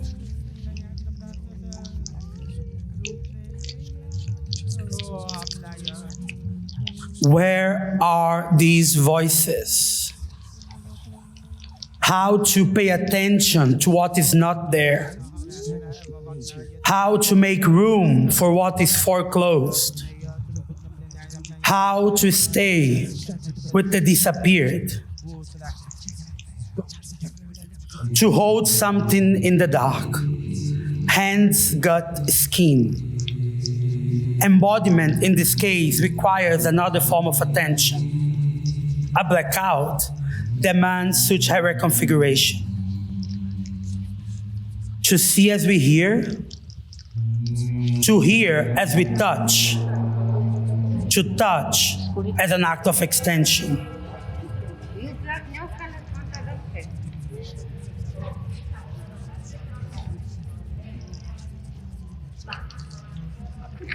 quê?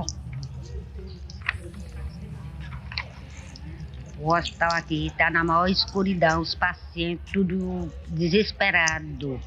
E os médicos ninguém nem vê. Como é que pode?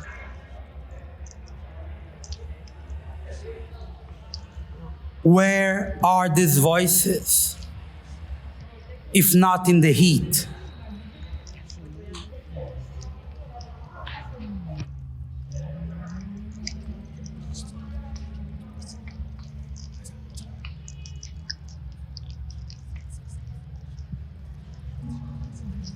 Tá vendo onde nós estamos socados? Estamos no inferno. O apagão deixou pelo menos São Paulo, capital, Rio de Janeiro, capital, a capital do Mato Grosso do Sul, Campo Grande, também parte da capital de Minas, Belo Horizonte.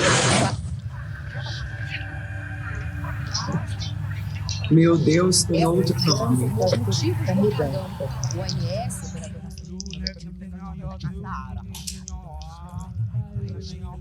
While they think I'm the antonym, I reply in silence that I am the synonym of myself. While they say I am a negative, I shout on alert that poetry is a discourse. Edgar Borges, aka Blackout. The Natal-born poet Edgar Borges, aka Blackout, improvised his way across the pervasive anti-blackness of the environment, living through the heat, and as such, he was chased by the police, neglected by art institutions, blurred from the record. In a poem dedicated to his mother, he describes this world as small and mysterious. In another poem, he says, I am a dream, or maybe a thought. As self-taught artist and electrician, his visual and sonic poetry would enter and exit the spaces as thunder. I quote him, I am a dreamer of peace and hunger. He was a dreamer of peace and hunger. From the Mãe Luisa neighborhood, he dared to walk beyond its limits, to compose a life beyond the expected choreography imposed onto poor black men. He broke words to serve his purpose. He spoke softly to spread his love. He shouted when they wanted him silent. He chanted words to soothe the dead. I quote him again. I could be a king, but I am a castle. I could be something, but I am a spirit. And I repeat that. I could be a king, but I am a castle. I could be something, but I am a spirit. He died of an electric discharge at the age of 45.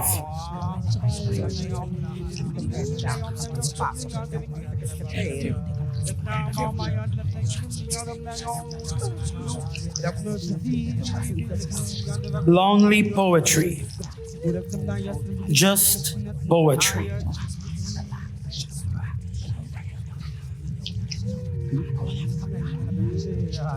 Lonely poetry, just poetry.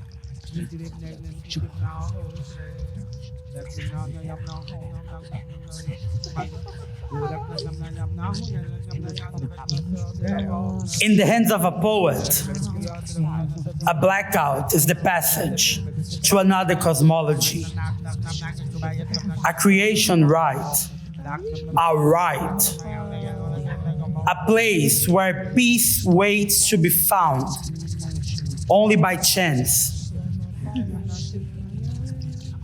It's possible that every transition demands a blackout.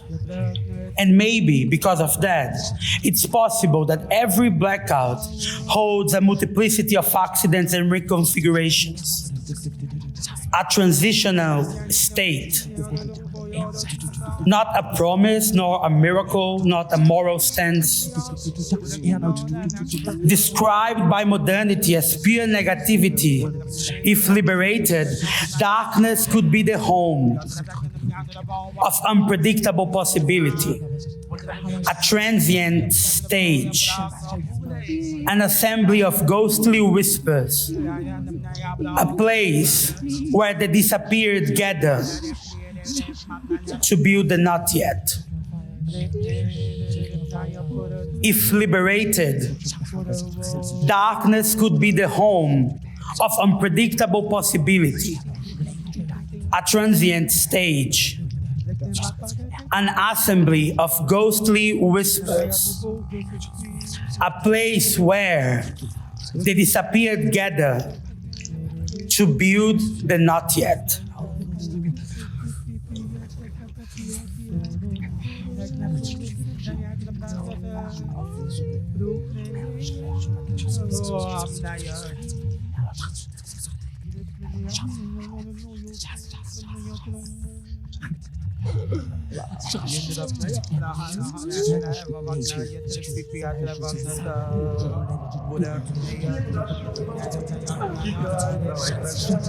Black! Pingo da grande Black!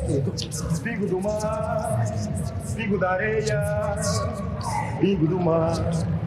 Ah, pray, love you, amém. Pingo do mar, beira do sol, rio, poesia só, poesia só. Pray, love you, amém. Pray, love you, amém. Thank you.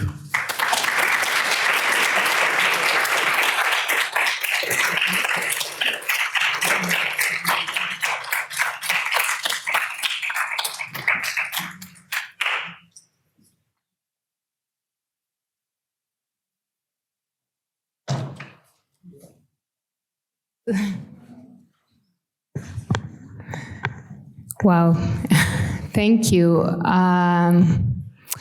We have a coffee break, 10 minutes, so you're all invited, and we're coming back in 10 minutes for the round table. And just a reminder, we have flyers with a QR. All the bios of the artists and the presenters and moderators are there, so you can get more information on the QR. See you in 10 minutes.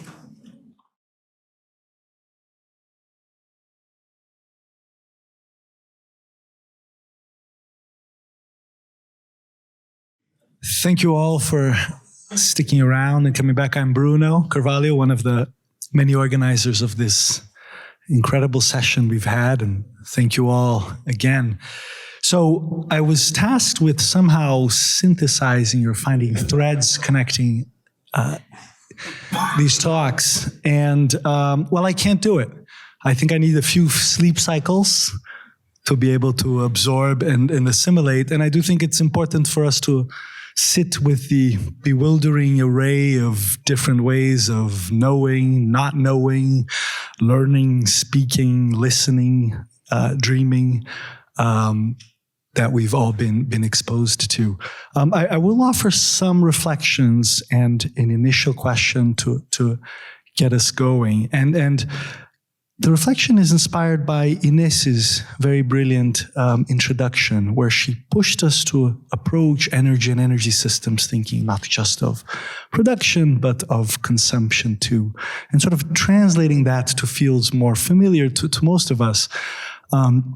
There's a way in which a lot of histories of the environment and a lot of theories have moved us to think very importantly and productively about extractivism. And I wonder if sometimes we don't consider enough what, economists would call the demand side of energy equations. And there are good reasons that we've resisted that, I think, in the last 20, 30 years as scholars, activists, because something about that smacks of, neoliberalism and placing the focus on the individual and not on systems and structural conditions and so on. But of course, desires were permeating all of the reflections. So demand reduces too much, but economies of desire were permeating all of the talks in very different ways. Desires for light, for death, petromasculinity, for survival, for communication, for wealth, for sustainability, for inscrutability, for the not yet. So I just wanted to leave that in the room as an initial reflection. But my own desire, the question I had before was it was sort of a methodological question about how each of you listen to science. But I think we had many answers to that. How you listen to, technical, with a capital T, knowledge. And many of you already gave us a great sense of that and how you speak back to it as well in some cases. But I actually am very curious about how you each listened to each other. And I wanted to open a space for each of you to just react to each other's talks. That's sometimes a cop-out in these events to open with that, but in this case, it really is. This has been an unusual panel. So, what was it like for you, Elizabeth, to listen to Jota and vice versa? To put you two on the spot. Well, it was a surprise. So I think it was an opportunity to see and to discuss about the topic from a different perspective. But as I showed, I'm very focused on science and how to apply things. And you are from a perspective that is more like censoring, like feeling something that is different. So I feel that we should incorporate more of those views in our reflections, because as I said, I'm thinking about the strategies, solutions, and how to do that in like the city. But maybe there are other ways to incorporate the discussion that are more like feeling, for example. I would say the not yet was latent in your talk too, right? Yeah, I think I relate to your talk in terms of thinking about uncertainty and how to figure out uncertain ways of prepare to uncertainty. And of course, I get your point about a practice focused on strategies and solutions, but I also think that there's space there to incorporate a certain mode of sensibility that is transitional, that is kind of like open to change and remain open to change. And I think that's something interesting to me. One thing that I would ask, and I don't think not only to you, but to all of us, is like, who's at the center, or what entity is at the center of our concerns for survival? Is it the planet? Is it the human? Is it the colonial, white, straight human? Is it animal life? What entity are we trying to save when we speak about saving the world? And I think that's something that I would also position as a question, not only to you, but I think to all of us. Yeah. I wanted to maybe just respond and bring in the idea of mourning, which I felt connected your presentation, because I felt a little uncomfortable in parts of it, which I think was intentional. You were saying, where are these voices? And so it was about, to me, there was something there about that there's a space of discomfort to say goodbye, maybe to something old and welcoming in the new. And this idea of mourning, data mourning, was just, and like the pictures disappearing, I found there was some resonance here. And when we talk about desire, I think, and who is to be saved, I think part of it is how politically, because for me, I think a lot about politics, how do we deal with these emotions of guilt, but also of mourning, of welcoming in the new and that in a place that feels uncomfortable. I don't think we have good answers, but the far right has really good answers, unfortunately. And the eco-modernists have really good answers to make us feel good about that. I don't have an answer.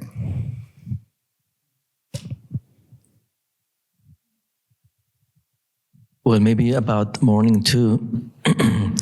Tell you that the first part of the project was really about urbanism, about urban design. So it was a different scale. There is these eco technologies that really are large, like solar power plants and so on and so forth. Also in the Atacama Desert. But I realized that it was a bit powerless because the tensions between companies was so huge. You know, the lithium company, the energy companies, the mining companies, you know, that they were not really thinking about implementing at all these technologies, right? So, so the project was beyond our political capabilities to push them. So that's why the move was to do the smallest possible object that would be a sort of token of that. So I was imagining that maybe in the future, if this object remains or no one is there, it's going to be a symbol of something. Maybe a symbol of the hope that eco-technologies can do something for people. But at the larger scale, there are political issues that go beyond the capabilities I might have as a professor in school. And that, of course, as you well know, will push us to go into politics, not into architecture, or into an architecture that should strive to do political change at the level of the corporations. Yes, that's my... Yeah, maybe I want to pick up on these questions of desire and mourning, and think about, like, there's a question of a scale, obviously, but in the sense as well that both design and architecture are industries that are very versed in the creation of regimes of desire and creating forms of desire, most of the time in relation to lifestyles that in many cases are largely unsustainable and position us as consumers.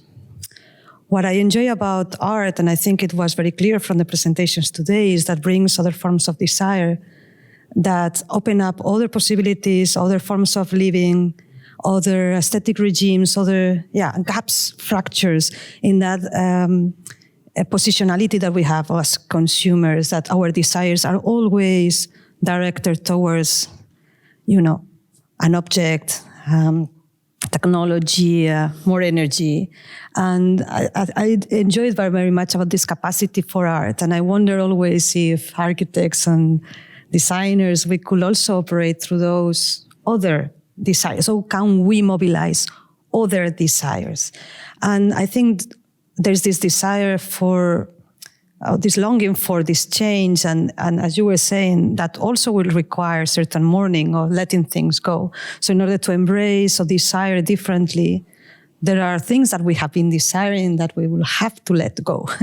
And that requires certain rituals. Let's say I say rituals or practices because it's not that easy to let things go. And I think what I like about mourning as a concept is a form of remembrance through practice. So it's not that we forget things. We let things go, but acknowledge them. And I think that's kind of conscious decision to, let things go, but still practicing a form of remembrance of why these things are going. And I understand that there are many things that will have to be let go in the kind of forms of living, aspirations, desires. And maybe one of them is also the category of the human. So maybe we can keep some humans on Earth, but maybe how we understand the human, its capacity, its positionality, that's what has to, its desires, what has to shift. So I think I was very inspired, to hear all these things permeating across the presentations in different forms. Well, hearing the other speakers, I regretted not including other works that might have spoken more explicitly about energy production.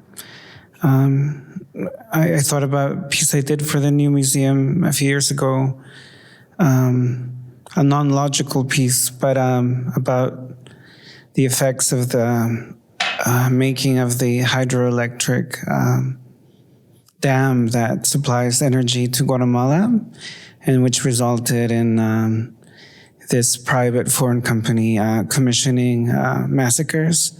But I didn't think about it until I was hearing you guys, so oh well. I did sleep on this presentation a lot, restless sleep.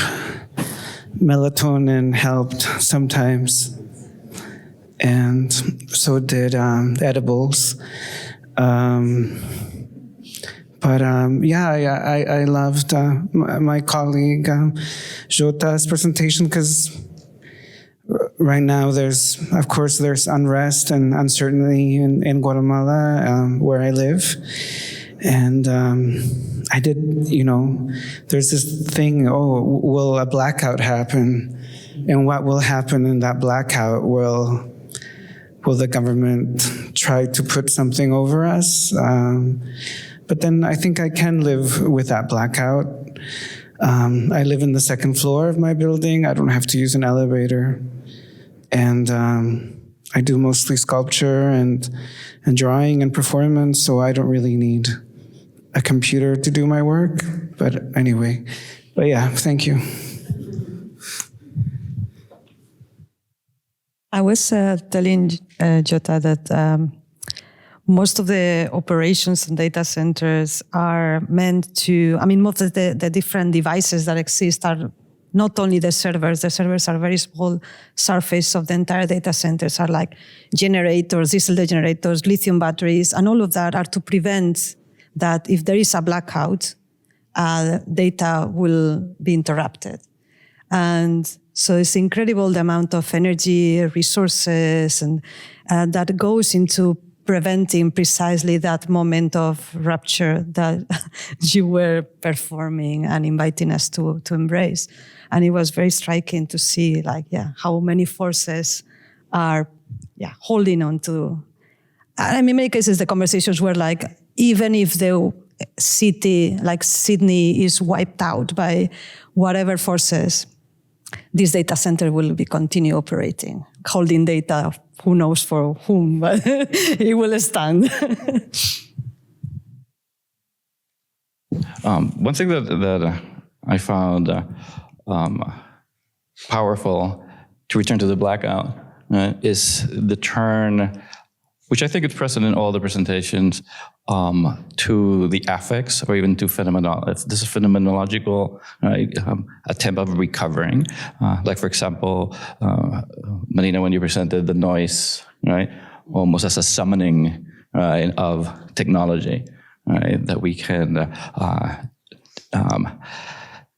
juxtaposed to other summonings that were happening here. Or, for example, I wish we had a fog machine here so we can actually kind of experience, right, the fog that you're trying to capture.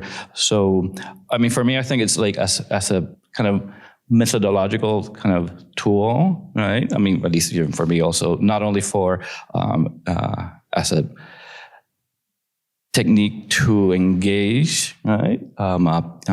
For architects, for example, when we turn to the heat islands, right? We do have in architecture the propensity, right, of turning to, as it was mentioned, to kind of the scientific measuring, right? But there's something about the measuring also that remind me of some sort of, the question of knowledge, and you mentioned the knowledge gap, but also of knowledge mining, right? That has also become kind of an extractive industry, right? So to go back to sort of a question, I guess a more sort of precise question rather than a comment, it's that has to go with new techniques or methods, or as it was presented by Naufus, kind of a poetic grammar, right?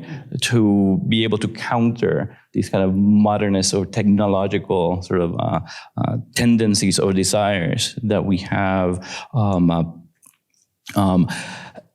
How do we, how do we sort of continue engaging in that? Right, would be sort of my very hazy sort of question, but also in relation to, I guess, the question if it can be done, if you see a change between kind of this anesthetic tool use in relation to the kind of subject-object relation to one of a kind of a geoaesthetics, if you will, right? There's maybe a question buried there somewhere.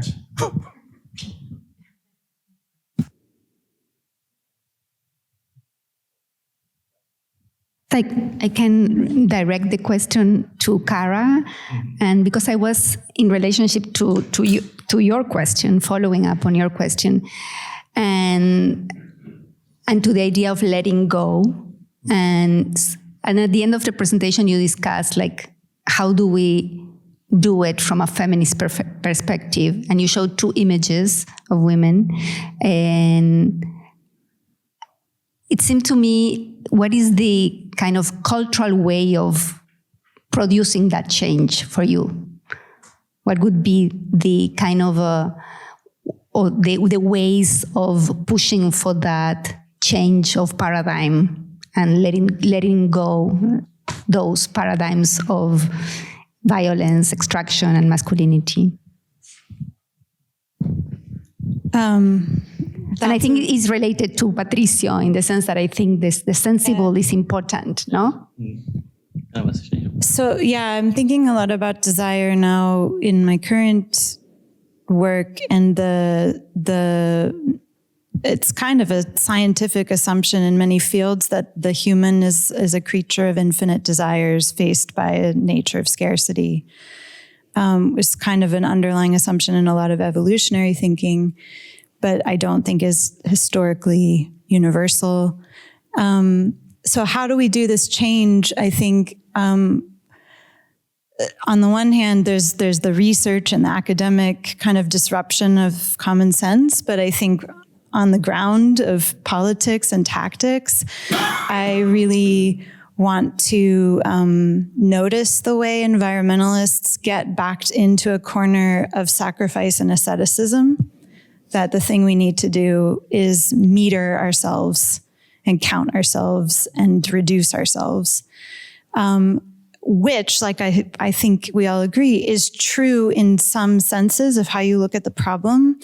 But I think as environmentalists, we need to do better at arguing for the things that we could gain, the ways that we're being harmed, the ways that we hurt. So yeah, there is a mourning because for many, especially people living energy-intensive lifestyles like myself, there's a change that will come, and change is hard, but I think it's not, to fall into the sacrifice is to fall into the same kind of Protestant ethics of work and waste that I don't think we should accept.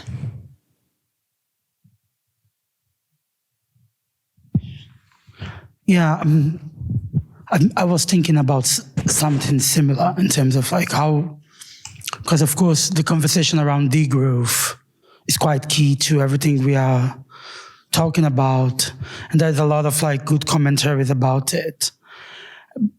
But I still feel that we somehow need to reconfigure certain notions of agency, and the way a lot of the change and transformation depends on a notion of agency that is quite situated in the modern colonial subject, which is the human as we know it. And I think there's something there that needs to somehow, that we need to let go. I think a lot of that also relates to control and to our capacity to position ourselves at the center of action, at the center of practice. What if could we engage in practices that undo such centrality, that undo such control? And then I think there's also a generative movement towards sensibility from, let's say, knowledge or consciousness as the sole entity that governs agency, but towards like an idea of like sensibility. What we figure in sensibility, and how does this connect with an idea of desire, for instance, and demand, to bring back to the initial of the conversation? What if instead of like nurturing, raising consciousness, which a lot of the activism around climate change are required, we need to raise our consciousness. So I'll become more aware of what I do. And out of that, things will transform.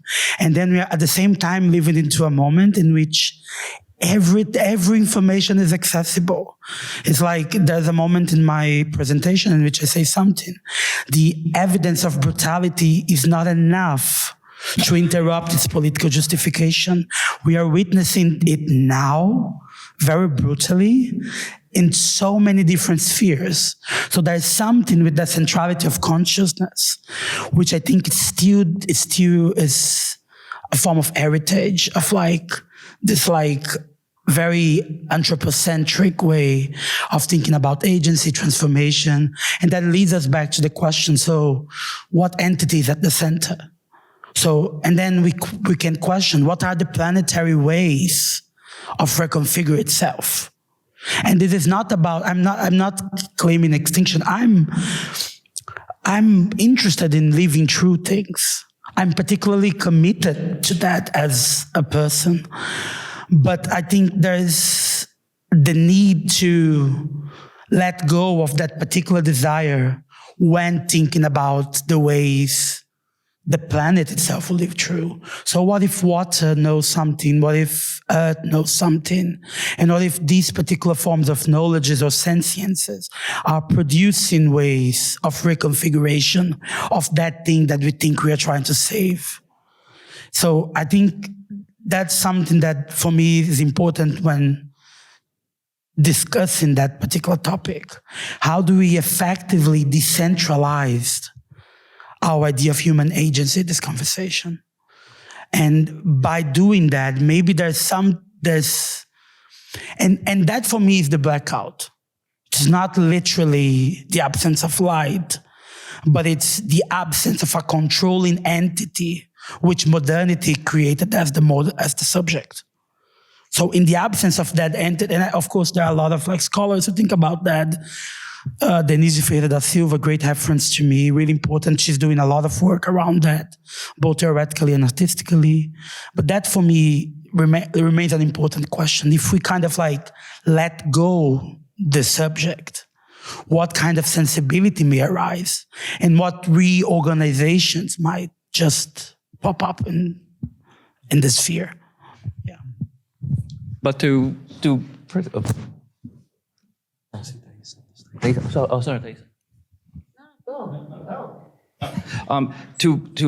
on that point there with a little, perhaps, I don't know, specificity.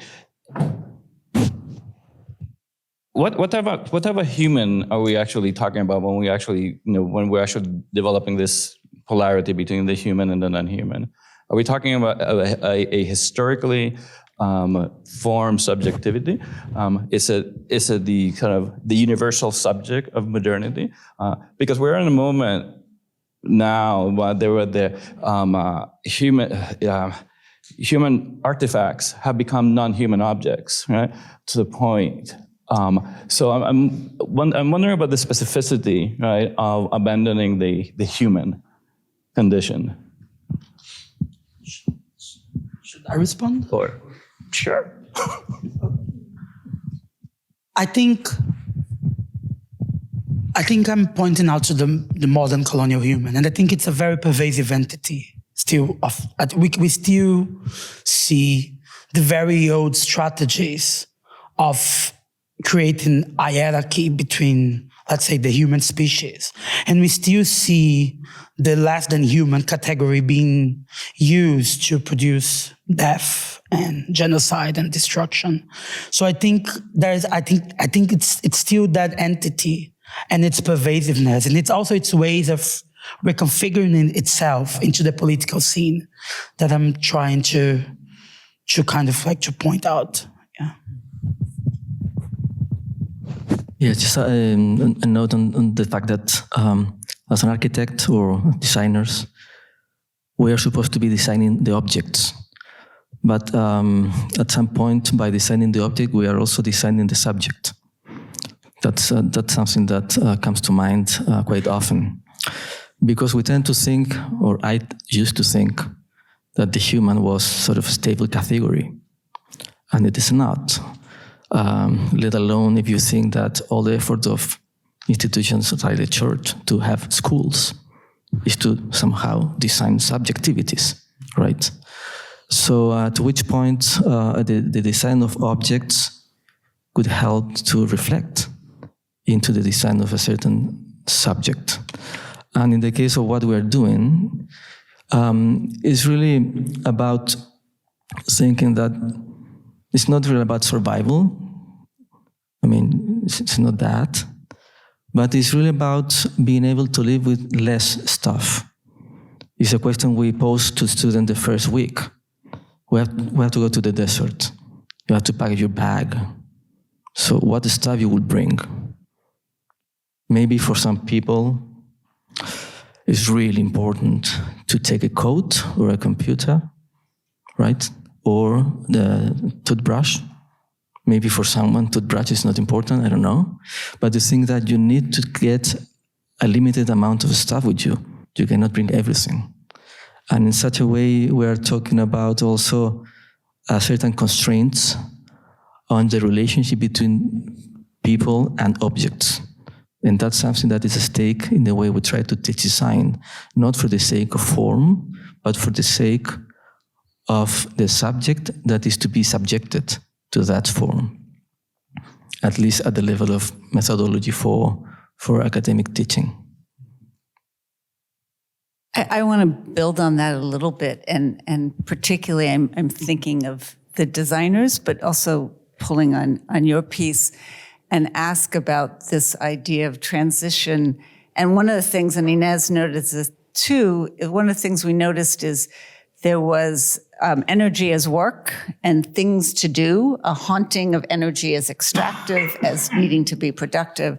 And there was also dreaming and the blackout, which I also saw as not necessarily a blackout as in nothing, but a withdrawal, a moment. And then your reference to care and earth in particular as ways of withdrawing. And I wondered if both you and you could talk a little bit about, in being designers, how might we not continue to do, but take a moment to stop? And what might that look like if we were to say, we're going to stop, we're going to dream, we're going to go into a form of a blackout, maybe a knowledge blackout, or... Difficult. Go for it. I don't know. How can we stop? There is something that, well, I showed how we were with the students measuring the walls and pavements and everything and materials, but something that I didn't tell, but now talking about feelings and desires, when we go with the students and we go around the public spaces, I invite them to touch the materials, because one thing is to measure and to say, okay, this is, 25 degrees or whatever, and you can put that in a map.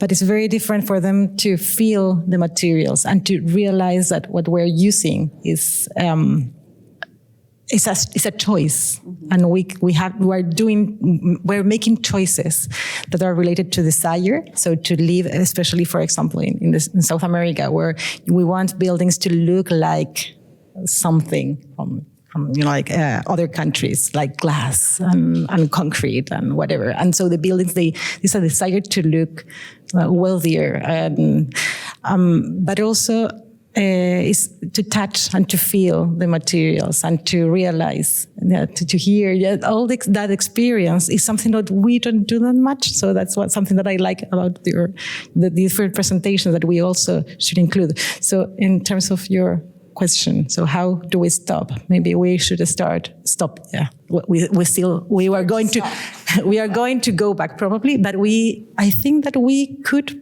include more of that. So stop solving, but maybe start listening more, feeling more, and that's something that we also can bring. Then we're going to go back. At the end, we have to design something. But to stop, maybe is to feel, to sense, to communicate, to discuss, and then go back again. The bananas. It's a little bit of curious if you have, But the question is about stop designing or stop building? I don't know, what would it be for you? What would stopping mean for you? The thing is that in architecture, we are often thrilled and happy to design things that will never be built. That's the whole story of unbuilt architecture that are really interesting. And most of the stuff that is actually built is not architecture, if I put it in very conservative, proper school ways, right? And in a sense, most of the stuff that is being built in Chile is it's really about storing money for the future. So it's people putting money in buildings and wait. The tallest tower in the city was built, I think, 12 years ago, a bit more, 15 years ago, and it's empty. And there is a shopping center downstairs, so it's empty. So it's money that is being saved, not in the bank. So that's a huge issue, huge political issue, huge economic issue, that, of course, relates to design at some point. But there are many people that are architects, designers, many kind people from school that went to the south of Chile to work in a municipality to help. And it's important to design still because you need roads and you need buildings. So I think that not everything should be placed in the same basket, right? There are many buildings that, there's a nice article by our friend Andre Tavares, about all the buildings by Álvaro Siza that are museums built that are empty. Because it's money, boom, 3 museums, and then there's no collection for them. So in a sense, there's a larger economic issue there that is at stake. And of course, we should stop building. But design, I think, is something that is nicely more elusive and can be used in more creative ways, and maybe never stop designing. So, Thaisa, I know you didn't ask the question to me, but I can't resist to give an answer that just occurred to me listening to everyone. There's a different version of the same line in like Brazilian author João do Rio in 1910s, and the novel Magnificent Ambersons, which is the faster we can move, the less time we have to spare, right? Which comes about with a lot of mobility technologies. And I mentioned that because when we were curating and thinking of this event, there was an iteration that would have been a 2-day affair where one of the panels would have been devoted to transit. And since that isn't something that we sort of pulled out, it's underlying a lot of the talks, and in Kara's it was more explicit. I wanted to pull it out because there's a way in which if an extraterrestrial being came into Earth and tried to make sense of how we organize the relationship between energies, both as fuel and in the wider sense, and imaginations, the entity at the center would be the car. We've really organized our entire economies and built environment around car-centric mobility. And that is one answer, right? Letting go of the car is also fun. It can produce mourning to a certain attachments to hypermasculinity, but also can produce cities that are healthier, less loud. You can bike around, play on streets, and so on. So I just wanted to mention that because if I didn't, my urbanist card would have been revoked. I'll send this back, and I think we can open too. But it also relates. I mean, it relates to that idea of, do we constantly keep doing and just sort of thinking we'll do better, or do we actually need to stop? And the car is a good example where right now we're on the path of just invent an electric car. Oh, there's a lithium problem. Oh, just invent instead of, maybe we should stop driving. And if I could add, there's also, I think, activities of repair, maintenance, cleaning, rehabilitation that when we focus on the new and making new, we forget. So like I have a colleague who looks at solar installations in marginalized communities in India, and a nonprofit will go in and build these lovely solar places on roofs and maybe a common space with solar, and then they leave. And the ways that these communities then have to figure out how to maintain those panels are left to them. And so like, I think funding is a big issue. Like, who's going to pay for us to stop? And if we're relying on capitalists to pay us, then that's a problem. So yeah, I think maybe if designers could think about, and I know they do, but like really emphasizing those activities as opposed to just building the new, but taking care. But I would add to that, and I think of the trees, and I don't remember the exact number, but a vast majority of trees planted in these reforesting projects die for that exact reason. And so I might argue it would be a lot less expensive to stop than it is to keep planting them and letting them die. Questions, concerns, comments, complaints, confessions. Mostly make him run. Yes. So thank you so much for this inspiring discussion. Well, I am an art historian, and I came here, with like glued on the relation between energy and imaginaries that attracted me, like to think about our main kind of tool, which are images and imagining. So then I arrived, and actually like every single one of you basically used images, right? Real PowerPoint images, or imagining and creating images in our heads. So I think that one thing kind of connecting to some of the discussions about how we change the phallocentric mode of science, and that trying to include us as subject as well in the process that we're involved. My question is, what role could image play? Because it does play, right, important role in visualizing these things. I learned a lot from just looking at numbers here that were put into play.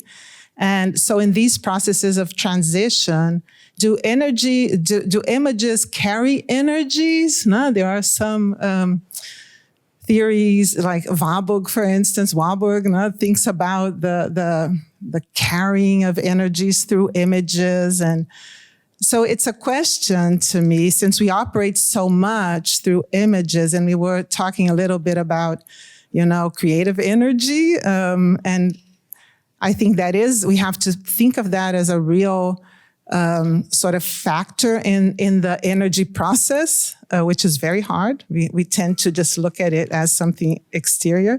But my question is sort of a question in that direction. How do you think imagining an image can play a role in what we're talking about, in the flow of energies and transformations that it entails?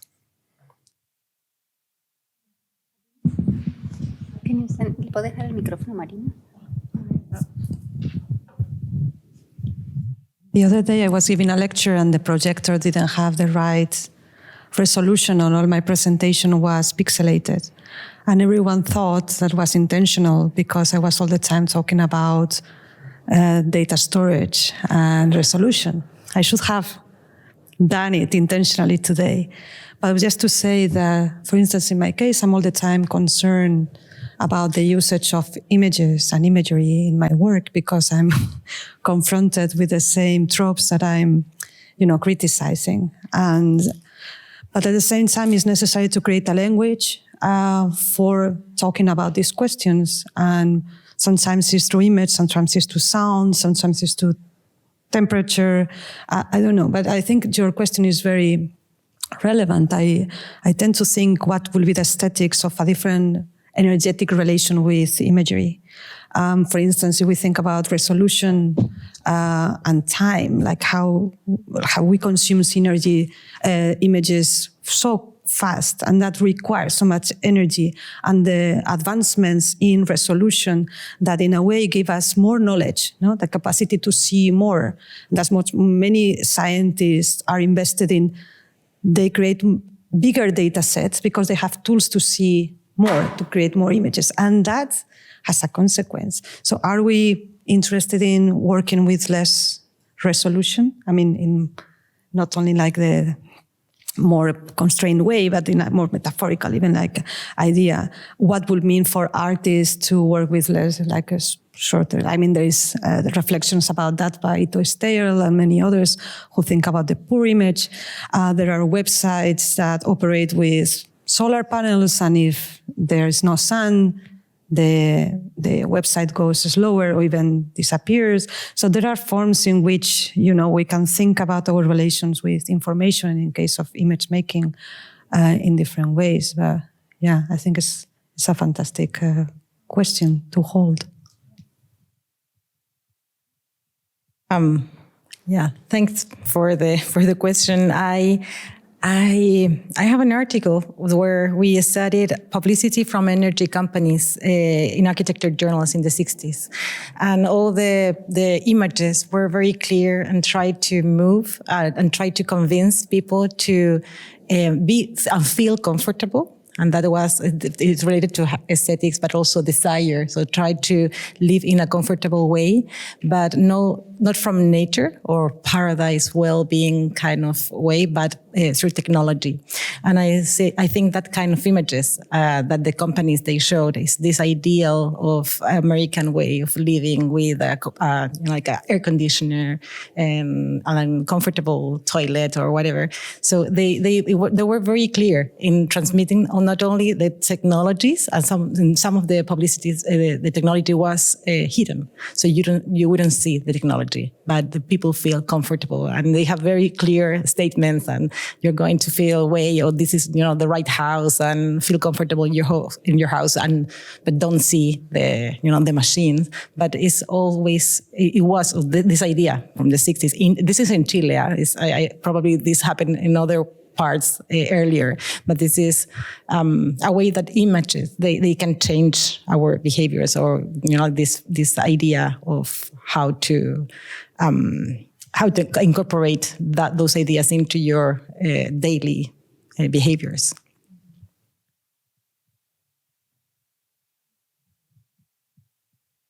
I got to teach a seminar on the senses that was fabulous. And one thing we studied together was how vision is itself part of masculinist science in the sense of being trusted above the other senses. And you can see this in environmental thinking. If people report, I smell something funny, or with data centers, like this sound is really bothering me, it's not taken as the same kind of evidence. It has to be shown.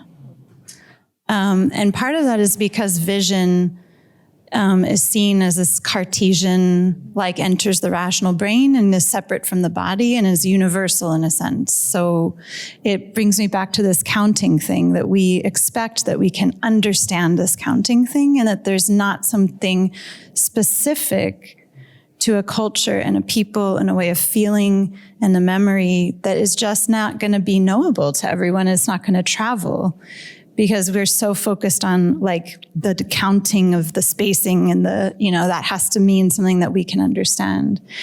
So I feel like you pointed out something great, which is that we not all of us. I think the artists were the ones who did not use vision in the same way, but all the academics, and myself included, were like, here's a slide with, visible data. So I don't know yet what to do with that, but it is true.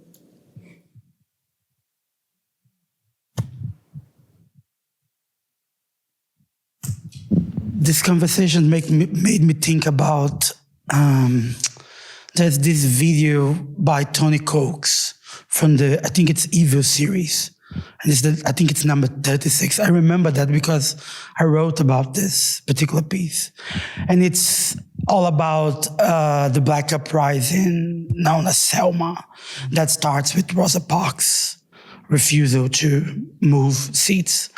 And then there's a moment in the text, which I think is Tony Coates' text, in which he says that because there was no image for Rosa Parks' gesture, the people who were protesting would every time be surprised by the images they were producing. I'm particularly interested about the possibility of being surprised. So I'm particularly resistant to the usage of images, and particularly resistant to the description of non-visual sensibilities as imagery.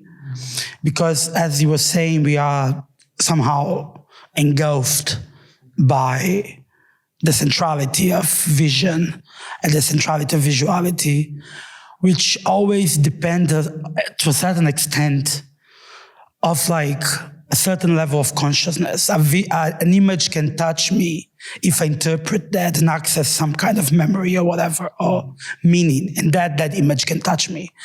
But what sound does, for instance, just to point out to another sense, is that it touches you regardless. A bass touches the body, it's haptic. There's a certain corporality to it, which is immediately sensible before being about interpretation. It's about, so I think it's like heat. It's like something that happens to your body even before. So I grew up in a neighborhood, and everyone says that in my hometown, when you get to this neighborhood, the temperature raises 10 degrees. And then I'm always interested about that, about this thing, because you get to that neighborhood, you don't think, oh, it's hot, and you start to feel the heat. You just feel the heat. So I think there's something there that I'm interested when thinking about images and imaginaries. And I remember when I wrote about this Tony Coates text, he was presenting it in the Berlin Biennale.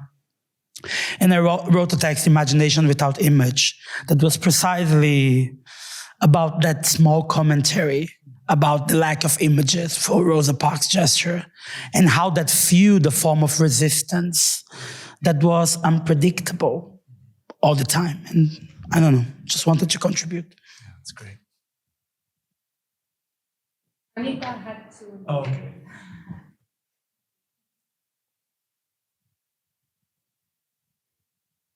All right, thank you so much. This was a very generative panel, and I really enjoyed all of the presentations. So, given that the Emerging Ecologies exhibition opened at MoMA recently, going back to the thinking of how people imagine their ecological futures through architecture in the 1960s and 1970s, I was wondering if we could perhaps talk about the ways in which the imaginations of that retro future could play in new ways in which we could develop societies today. And, I was listening to Elizabeth's talk, and I think a lot of that comes up in the way that, certain urban settlements can be thought about, say, for instance, in a way that could be detached maybe, or self-sustaining in a way. Or, the objects that are being designed in the desert, or the Afrofuturities that we could think about through, say, the lens of Sylvia Wynter. You were talking about human, non-human. So this specific period, I think, comes up a lot in the background research of all of the conversations today that we had. So I was wondering if maybe we could talk a little bit more about that, because I think it could be interesting for us to engage with. Yeah. We don't have a lot of time. Let's collect questions, and then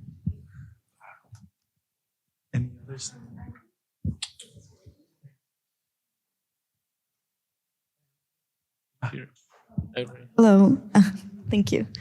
I think I have a similar question than the image one, but about language, because language can be also a colonizing entity, or like language is a structure, but I think you all talked about language in a way that's also like a potential. So there is an energy about it, a potentiality of creating something new, or maybe distructuring something to then build something again. And I just wanted to hear a little bit about like the role of language in your presentations.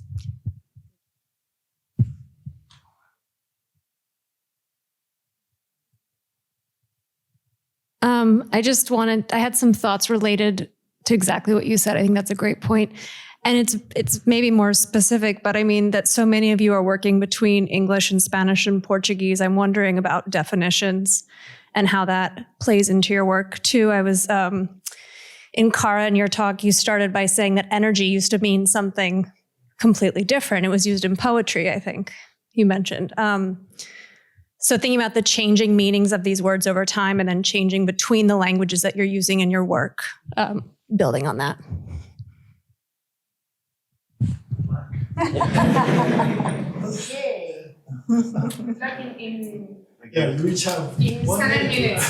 I'll say super briefly that energy in English came from Aristotle, who actually coined the term. And maybe it does speak to the power of a word. I could not find in the archive a record of one of the scientists who decided on that word. But I think what had been invested in the figure of Aristotle and the idea of dynamism carries all of that artistic, new age, cosmological weight, gets carried into this kind of brute physics. So certainly language has that.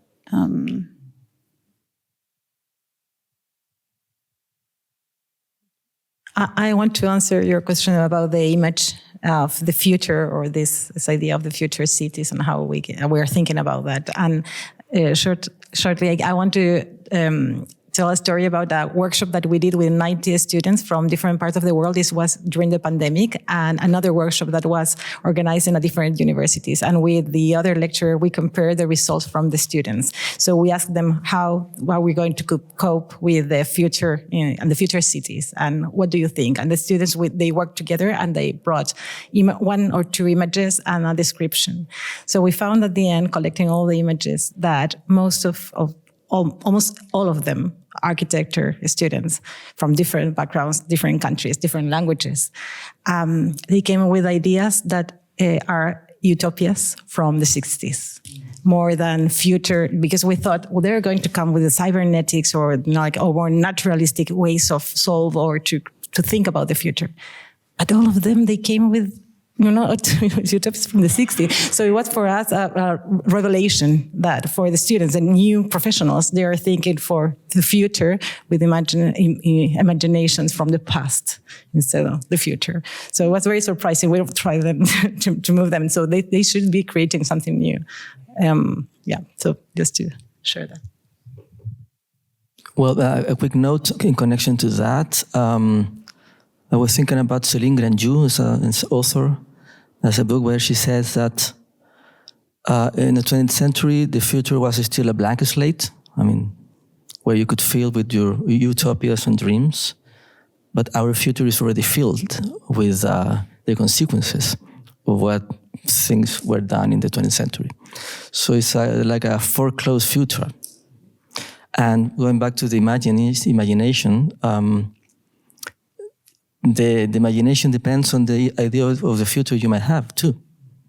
It's not independent of that conceptualization. So if you think the future is open to dream, to create, to project, or you think that the future is something that you face but is kind of foreclosed and is uncertain because you actually know that it's no longer open as a sort of free place where you could project your ideas and you have to cope or design solutions for the consequences, but you don't know actually entirely which are the consequences. So I've always been thinking about that quote from Grandjew because yes, I mean, you remember Renaissance, we're looking back, then we will look it forward, and then we are looking nowhere. I don't know. And now we need to stop. I'll be the stopper. I think we just want to thank so all much. of you. Yeah, go ahead. Yeah, thank you to all of you, all our guests, for being here for so far away. Thank you to all of you for your attention, and it was amazing to have you here. Thaisa, do you want to? So thank you.